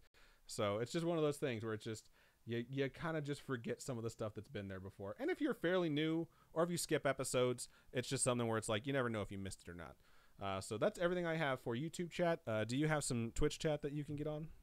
So I'm going to transition us over into marbles, ladies and gentlemen. I'm trying to mod people, but I don't have the cell phone that needs the authorization. Do more people need to be modded? Yeah. I was just going to make Chessie and... oh, you mean give them mod permissions, not people need to be moderated? Yeah. Okay, I'm like, what's going on I over on wanted our to give Twitch? swords to people, but I don't have your cell phone, so I need the I thought I made you a mod. I feel like you're making this up. All right. And if I go into it, it'll be like the echoing thing that happened last week. So let's see. Meadow says, Adam, Robin, you should have started a list of what you have done. We do have a list. It's our episode list for Spotify or whatever. It's no matter what, you're going to have a list that you're going to have to scroll through, and you just never remember it. And on top of that, like, you always forget what you've covered and what you haven't covered. So we have a list of stuff that we want to cover, and we delete stuff off of it as we go back to it. So that's been more helpful for us than having a list of stuff we can go back to. Chris says, hey guys, I got to go. I got a plane to catch in 6 hours. Love y'all. Bye. Hopefully you're already packed and you're not packing right now. We do that all the time. Have fun on the flight. Flying's always fun for me. I don't know. Is that weird? I know a lot of people are afraid of flights, but I mean. Have a good flight. Remember, 2 tap on the side and then cross with your right foot. No, I thought it's left foot. Left foot. I meant left foot. You're going to kill them. Wow, that's messed up. That's fucked up, babe. You can't give the wrong thing. Give the wrong thing. Thank you for that elaborate explanation on how I fucked up. All right, we're switching over to Marbles on Stream. If it ever decides to load, it's on black screen right now. That was a really weird transition, so we hope you enjoy it. Boom, Marbles on Stream. So as you folks know, if you're on YouTube, switch over to twitch.tv/scarishpodcast right meow. Hopefully it won't run too crappy, and we can all have a nice fun time to kind of decompress from the sad stories that we had at the end of the show. And right now, if you type in !vote, a space, and then the number that you would like to pick for the track, we're going to do a race, and we'll see who winds up winning. And we're going to do race mode. The second mode, we can all decide what we want to do. But for the first one, we're going to do race mode because it's what we're all used to. And we can all agree that that Battle Royale mode was a little fucking weird, but still kind of fun. It was kind of cool. It took a little while. I think everyone attacked you first. Yeah, I got brutally murdered last time. Let's see. Oh, we're already voting. Okay. Yes, I said that. Bauer Knott says, I like the smell of airports. I actually like the smell of airports. I like going to airports. I like, as horrible as getting through security is, being past security in the airport, I enjoy that time, you know, where you're just hanging out, checking out all the shops, I do like that eating too. Food. But let's see, what do I want? 33. Oh, I am a mod. Well, look at that. But I can't make more people Told mods. ya. I told But I ya. can't make more people mods. Yeah, That's the I problem. can on the scarish one, but you can moderate from there. So you can Okay. like mute, or I think you can just click their name at this point. They added a bunch of new tools into Twitch moderating. Oh, sweet. So you can have a little bit more power. So like you can literally just click on someone right now and see what you can do. Yeah, I can't. I can like ban people and stuff, but actually, I don't even You know. can time them do out that. too. Oh, timeouts bans, cool. Cool. So now we know. So we got 16 votes in, which is really good for maps. We usually don't get this many votes in. So keep voting, and we'll wait a little bit. Right now, Cosmic Chaos is There's the leader. a new thing, vote royale. What is that? No, you can vote for the mode. We did that last week. Oh, neat. 777 says Battle Royale was like Lord of the Flies. That is completely true. It was just like I every man for love himself. That book. Do you Lord like of the Flies? Yeah. It's alright. I like it. It's like brutal. There is 8 votes for Cosmic Chaos, and I think it's very clear that is the one that we're doing. Glitch says, sorry I let my mod duties down, guys. No, you flipped over there and you took care of that, so we appreciate that, Glitch. I don't appreciate people that are like that. I just really don't. It's I think they're trying to be funny. But it's not funny. It's not funny. It's offensive. It's offensive to women especially, because it's like, he was like, from your fellow dude or man or whatever. It's like, get that sexist bullshit out of here. It's funny. Like, no, I'm sorry. So we're going to go with Cosmic Chaos. And it's just far and away the leader. So we can get in there. Survival rate is just barely over 50%. So depending on how many we got, we'll see how many die.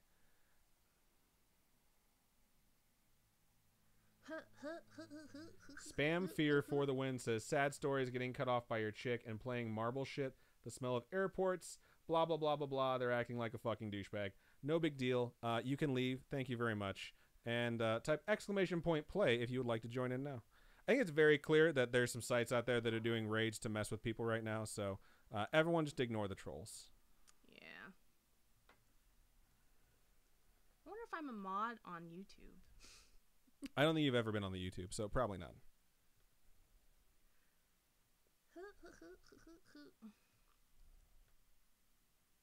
This is like the first time ever that people are being mean to us. No, it's not. It's like the 3rd time ever.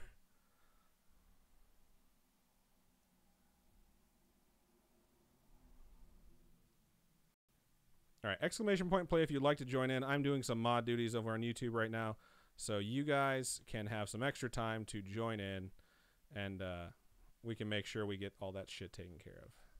Cool. I think Glitch is like, you gone too? I think Glitch is a mod over there too. So yeah, Glitch has been all over the place tonight. Shout out to Glitch. And he deleted it too. That's the best part. He deleted the message and then he got rid of them. So shout out, solid stuff. Yeah, that was fast. That was fast. Oh wait, are we doing the thing? Hold on. Boop. Okay. All right. So right now, how many people do we have? And we have 20 people ready to play. So You're going to have 10 more seconds before I click start, and then we're going to get going. Cool. And here's the player list for anyone who needs to know. It's been a weird night. It has been a weird night. I feel like people just decided that they're going to go into random channels and say some really shitty things. Yeah. Honestly, it was probably the same guy from Twitch. Oh, that chopped over. Yeah. That's, I mean, probably whatever. just moved over to be a douche. So. And I get people can just make as many accounts as they want and all that stuff. But we'll just keep banning them. Hashtag fudge you. We will make more people mods after marbles. Indeed. And do all that fun stuff. So I'm going to go ahead and click start. You have 10 seconds to type !play if you would like to join in. And here are the names of all of the marbles that we're about to get started on. It begins.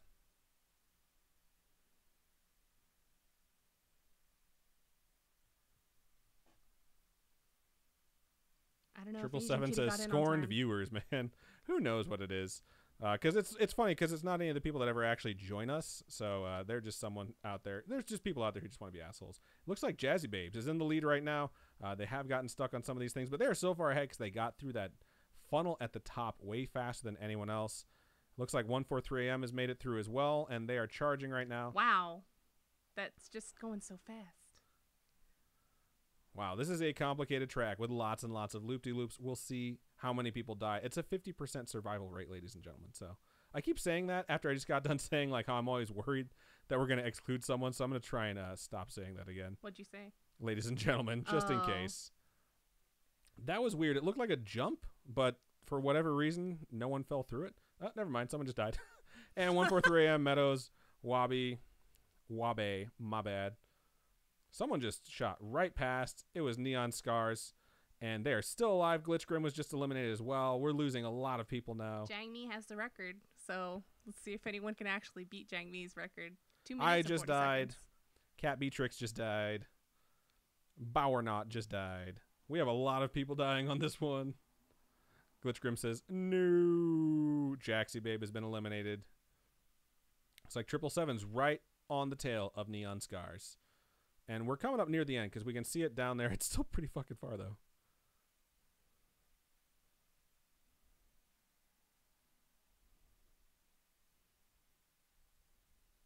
Man, this is a long track. You said Jamie has the record at 2 minutes And 40 seconds. Yep. This might break the record. This is moving pretty quick. We had another person fall off. I did not notice Valley Grills has now fallen off. How It's many people slowed do we have? way down. We still have 10 people at least, for Okay. sure.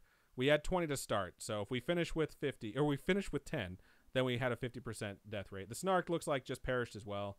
Yep, we only have 9 people left, so we're over man. 50%.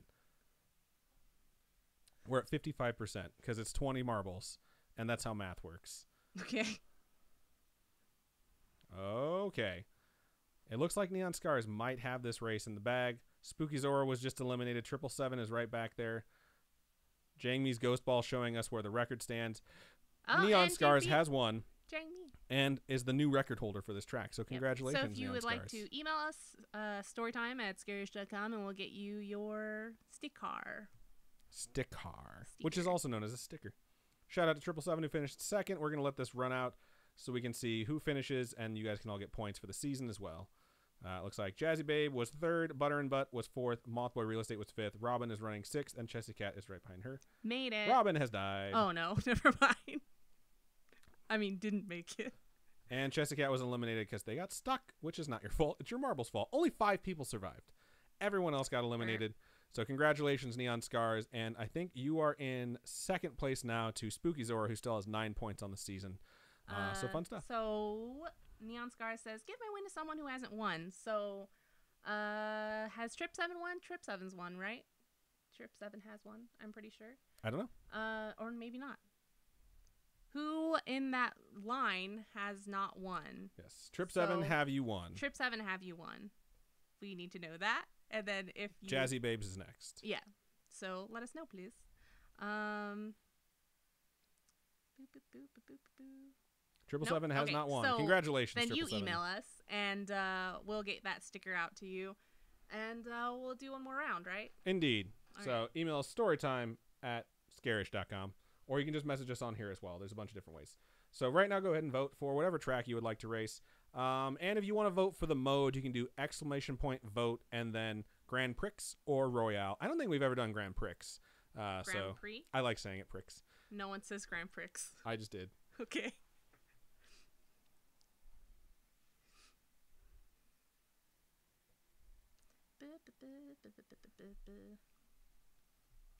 And of course, my phone did it wrong. And by my phone, I mean my giant fat fingers.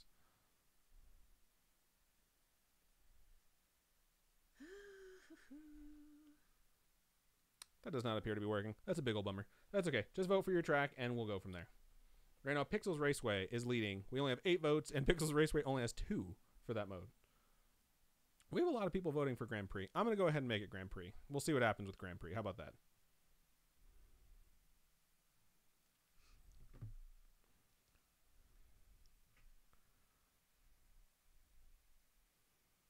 Don't know what the difference is. Couldn't even tell you. I've never heard of these things. It's kind of cool. It's not even giving me the option to start Grand Prix. Everything's complicated. Let's just stick with race. How about that? Still Pixels Raceway. Yeah, Grand Prix doesn't show a number. It's like the mode you can vote for. Did you just jeez me barely clinking my glass? I said jeebs, but yeah. It got ice. Yeah.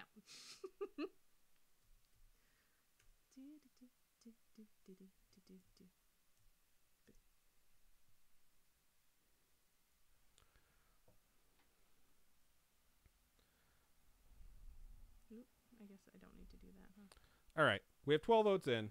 I think that's about as far as we're going to get. So let's go ahead and go with Pixels Raceway, which only has 2 votes, but hey, it's going to win.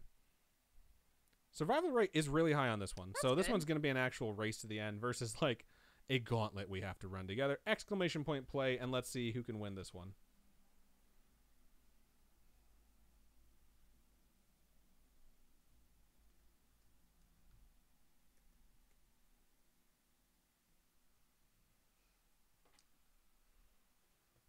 You know what I thought was funny about this troll that we had over in YouTube? What? Is that the first thing they led with, the thing they didn't like the most, was sad stories. Yeah. Like, sad stories? It's like, if you can't handle a sad story, you're probably, like, intellectually stunted in your growth. I don't want to talk about it because I don't want to spur any negativity, and I don't need people to come in and be like, oh, don't talk shit about me. It's like, just let it be, let it go. It's over. It's done. We have more marbles in this race than we had last time. I think it's funny you don't want to talk about that one, but the other guy, you're like, you know what? Fuck you. I don't like sexist stuff, and it really bothers me, and I don't think that's fair. I think it bothers all of us. I'm just saying that that particular person had an issue with sad stories as well, and I think it just shows that our audience is a lot stronger than most people that like to troll. The message specifically was like, sad stories, liking the smell of airports. This is pathetic. Like, whatever, fine. I'm just saying that they led with sad stories. So that's my point that I'm making. It's just they're like searching for stuff to be complaining about, and they complain about sad stuff. Like, it made me hurt in the feels. It's like, okay, cool. Good for you. We have 22 marbles. We're going to give you 10 more seconds. Then I'm going to hit start, and then we're going to have our final race of the evening. Yeah. Don't let them haters get to you. All right, 10 seconds to join in. Butter and Butt says, my fruit fell in the trash. Would it be okay if I washed it? Depends on the trash. Depends on how dirty your trash was. You might just want to leave it in there. All right, let's see who's getting in. Who's getting it? I don't know what the fuck I just said. Let's see who's winning. How about that? Looks like Asian Kitty is in first place. Butter and Butt, Mothboy, Real Estate, 143 AM, 777, all running pretty close, but Asian Kitty is in the lead. I feel like we've done this one before. We have 143 AM won this last time in 1 minute and 55 seconds. This is a really long stretch that's not really tilted very much, so everyone's kind of running a little bit slow. But we'll see what happens here. Remember, this is like a 90% survival rate, so if you die on this one, it was just meant to be. Like, you weren't meant to finish this race. Let's see if they'll beat 143 AM's record. I don't know, that's a pretty fast record. IMO. The fastest time anyone's ever done this is 1 minute 34, so that's really close. Everyone is just grouped up right now, and 143M's local ghost ball, showing the record, is way up there, but Jaxie Babe and myself are chasing it down right now. I like how you say myself. And me. Let's see who gets through this bumpy area. I remember this track. It's just a bunch of these bumps. Looks like I'm in the lead. I charged right past that ghost ball, but the ghost ball is going in a straight line, and I am just zigzagging all over the place. And now you're trapped. And now I'm trapped. Wow. And there goes 143M's local ghost ball. Butter and Butt and Glitch Grim are in first place now. Glitch Grim is number 1. which just in general in life is like my motto. Glitch Grimace number 1. Yeah, I say it every morning when I'm brushing my teeth. Aw. Do you sing the Elmo song too? I do. Brush, brushy, brush. Brushy, brushy, Brush. brush. Probably going to get copyright struck. Neon Scars is taking the lead. Wow. And they might be heading Oh my towards their gosh. second victory of the night. That would be crazy. There's a lot of speed on this one. They might just shoot over everything.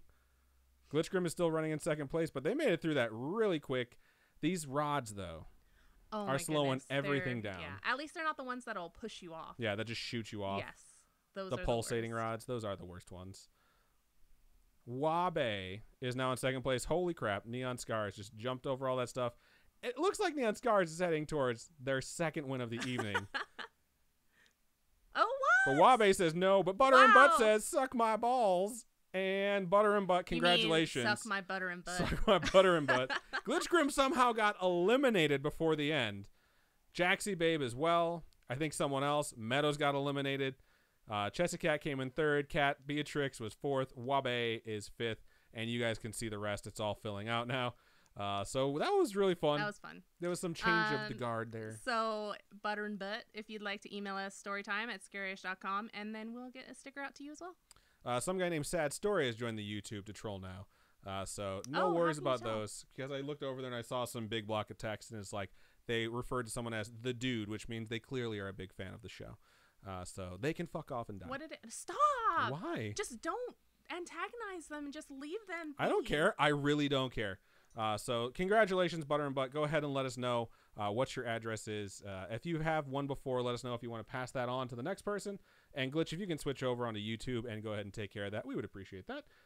And that was fun. I'd like to thank the Korean melon for its sacrifice because they dropped their fruit in the garbage right before the race started. So now everyone knows what they need to do to make sure that they win. Sacrifice a Korean melon. Yeah. Neon Scars came in second place. They now have 14 points of the season, which is pretty impressive. And Spooky Zora has 10. So pretty good stuff. Butter and Butt is up to 12. And now we have one person. No people. No one has won twice. I thought Neon Scars got the second one of the season, but not yet. So fun stuff. So go ahead and read some of that okay, Twitch chat while I so- switch us over back to the show. Butter and Butt says pass it on to the next. So Neon Scars had passed it on, and then Chessy Cat's won before, I think. So, Cat Beatrix? Cat Beatrix, have you won yet? And would you like this prize? We're just waiting. Yeah, I was like, The are we just both silence. going to stare? I thought she might say something else. All right. So Cat Beatrix, let us know if you would like to go ahead and collect on this one, and we'll just go from there. And I think that's it for this episode. I think it was a pretty good episode. I mean, we edited out all the stuff with the trolls, so I don't know why Robin's freaking out so hard about that stuff. No, it's just like you don't need to antagonize them because they just get worse. The difference is I have a microphone and I can't be muted, so it's fun. But that No. said, Cat Beatrix says, sorry, in the kitchen, I won. You didn't get first place, but the people that got in first place have passed it on down. So if you would like it, go ahead and message us on here and let us know mailing address, and we will send you out so the sticker. you can email us storytime@scarish.com, and we can do it all that way. Indeed. So we're just going to go ahead and shift into the sign out like Yeah. we normally do. So thank you to everyone who listened. Thank you to everyone who joined us live on twitch.tv/scarishpodcast and youtube.com/scarish. You folks are amazing. You make this so much fun to do live. And thank you to everyone who sent in your stories. A lot of those got emotional, and we understand that. But it's hard to share some stuff sometimes. And I think that some people really need to share it and let other people know, like, hey, this happened to me. And when you hear about stuff like that, even though it might be like, man, that was sad, it's like, yeah, but me too. And it makes it a little bit easier. So we appreciate everything that was sent tonight. And if you have a story you'd like to share, email storytime@scarish.com. You can also go to scarish.com if you'd like and click on Contact Us. Fill out that form and send us your story that way. All of our social medias are there. Click on the Discord if you would like to join us there. You can also go to @ScarishPod on Twitter. Instagram is @ScarishPodcast. And Facebook. Facebook, we get a lot of stuff. Shout out to Butter and Butt who just subscribed. Thank you so much. We appreciate you. Mothboy Real Estate gifted it. Mothboy Real So Estate thank gifted that you so subscription to Butter and much. Butt. We appreciate that. Thank you, Mothboy. We really do. And if you folks would like to go to Facebook, it's facebook.com/scarishpodcast. Click like on the page. You can message us there directly. Or if you would like, you can join the Scarish Spooky Friends group and post there for some instant feedback or just see all the memes that we post. So I think that's just about everything that we have for this week. We appreciate all of you. And I will say this to end the episode. I have ordered the cheerleader outfit to make sure that I fulfill the destiny because I have some credit from Amazon. And I think this week depending on when this thing gets shipped, because it's like a shipping time of like maybe in 3 days, maybe in 14 days it'll get there. Okay. We got to figure out when the leg shaving thing is going to take place. Yeah. So it'll either be this weekend or next weekend, but before the end of February, I will fulfill that bet. So Cool. Thank you so much to everyone who donated tonight. And Robin, if folks would like to donate, where can they go? Patreon.com/scarishpodcast. We have a whole bunch of different tiers. We have actual physical merch tiers too, or goodies, I guess. And coffee.com, ko-fi.com/scarishpodcast. And that's one-time donations that'll help us upgrade our studio setup. Indeed. And we appreciate all the stuff that we've gotten so far. And for those of you who want to donate but can't, we totally understand that too. So if you want to head over to iTunes and drop us a rating and a review, we would definitely appreciate it. And for those of you who have already done so, thank you so much. All of them mean so much to us, and we really do read every single one of them. So, and we appreciate everyone that does support us, Patreon, via reviews, via everything. Yeah. If you guys have taken your time out of your day just to give us a minute of your time, that's great. Indeed. So I think that's just about everything that we have for this episode. So Robin, why don't you go ahead and sign us out? Keep on creeping on, and we'll see you guys next week. Bye.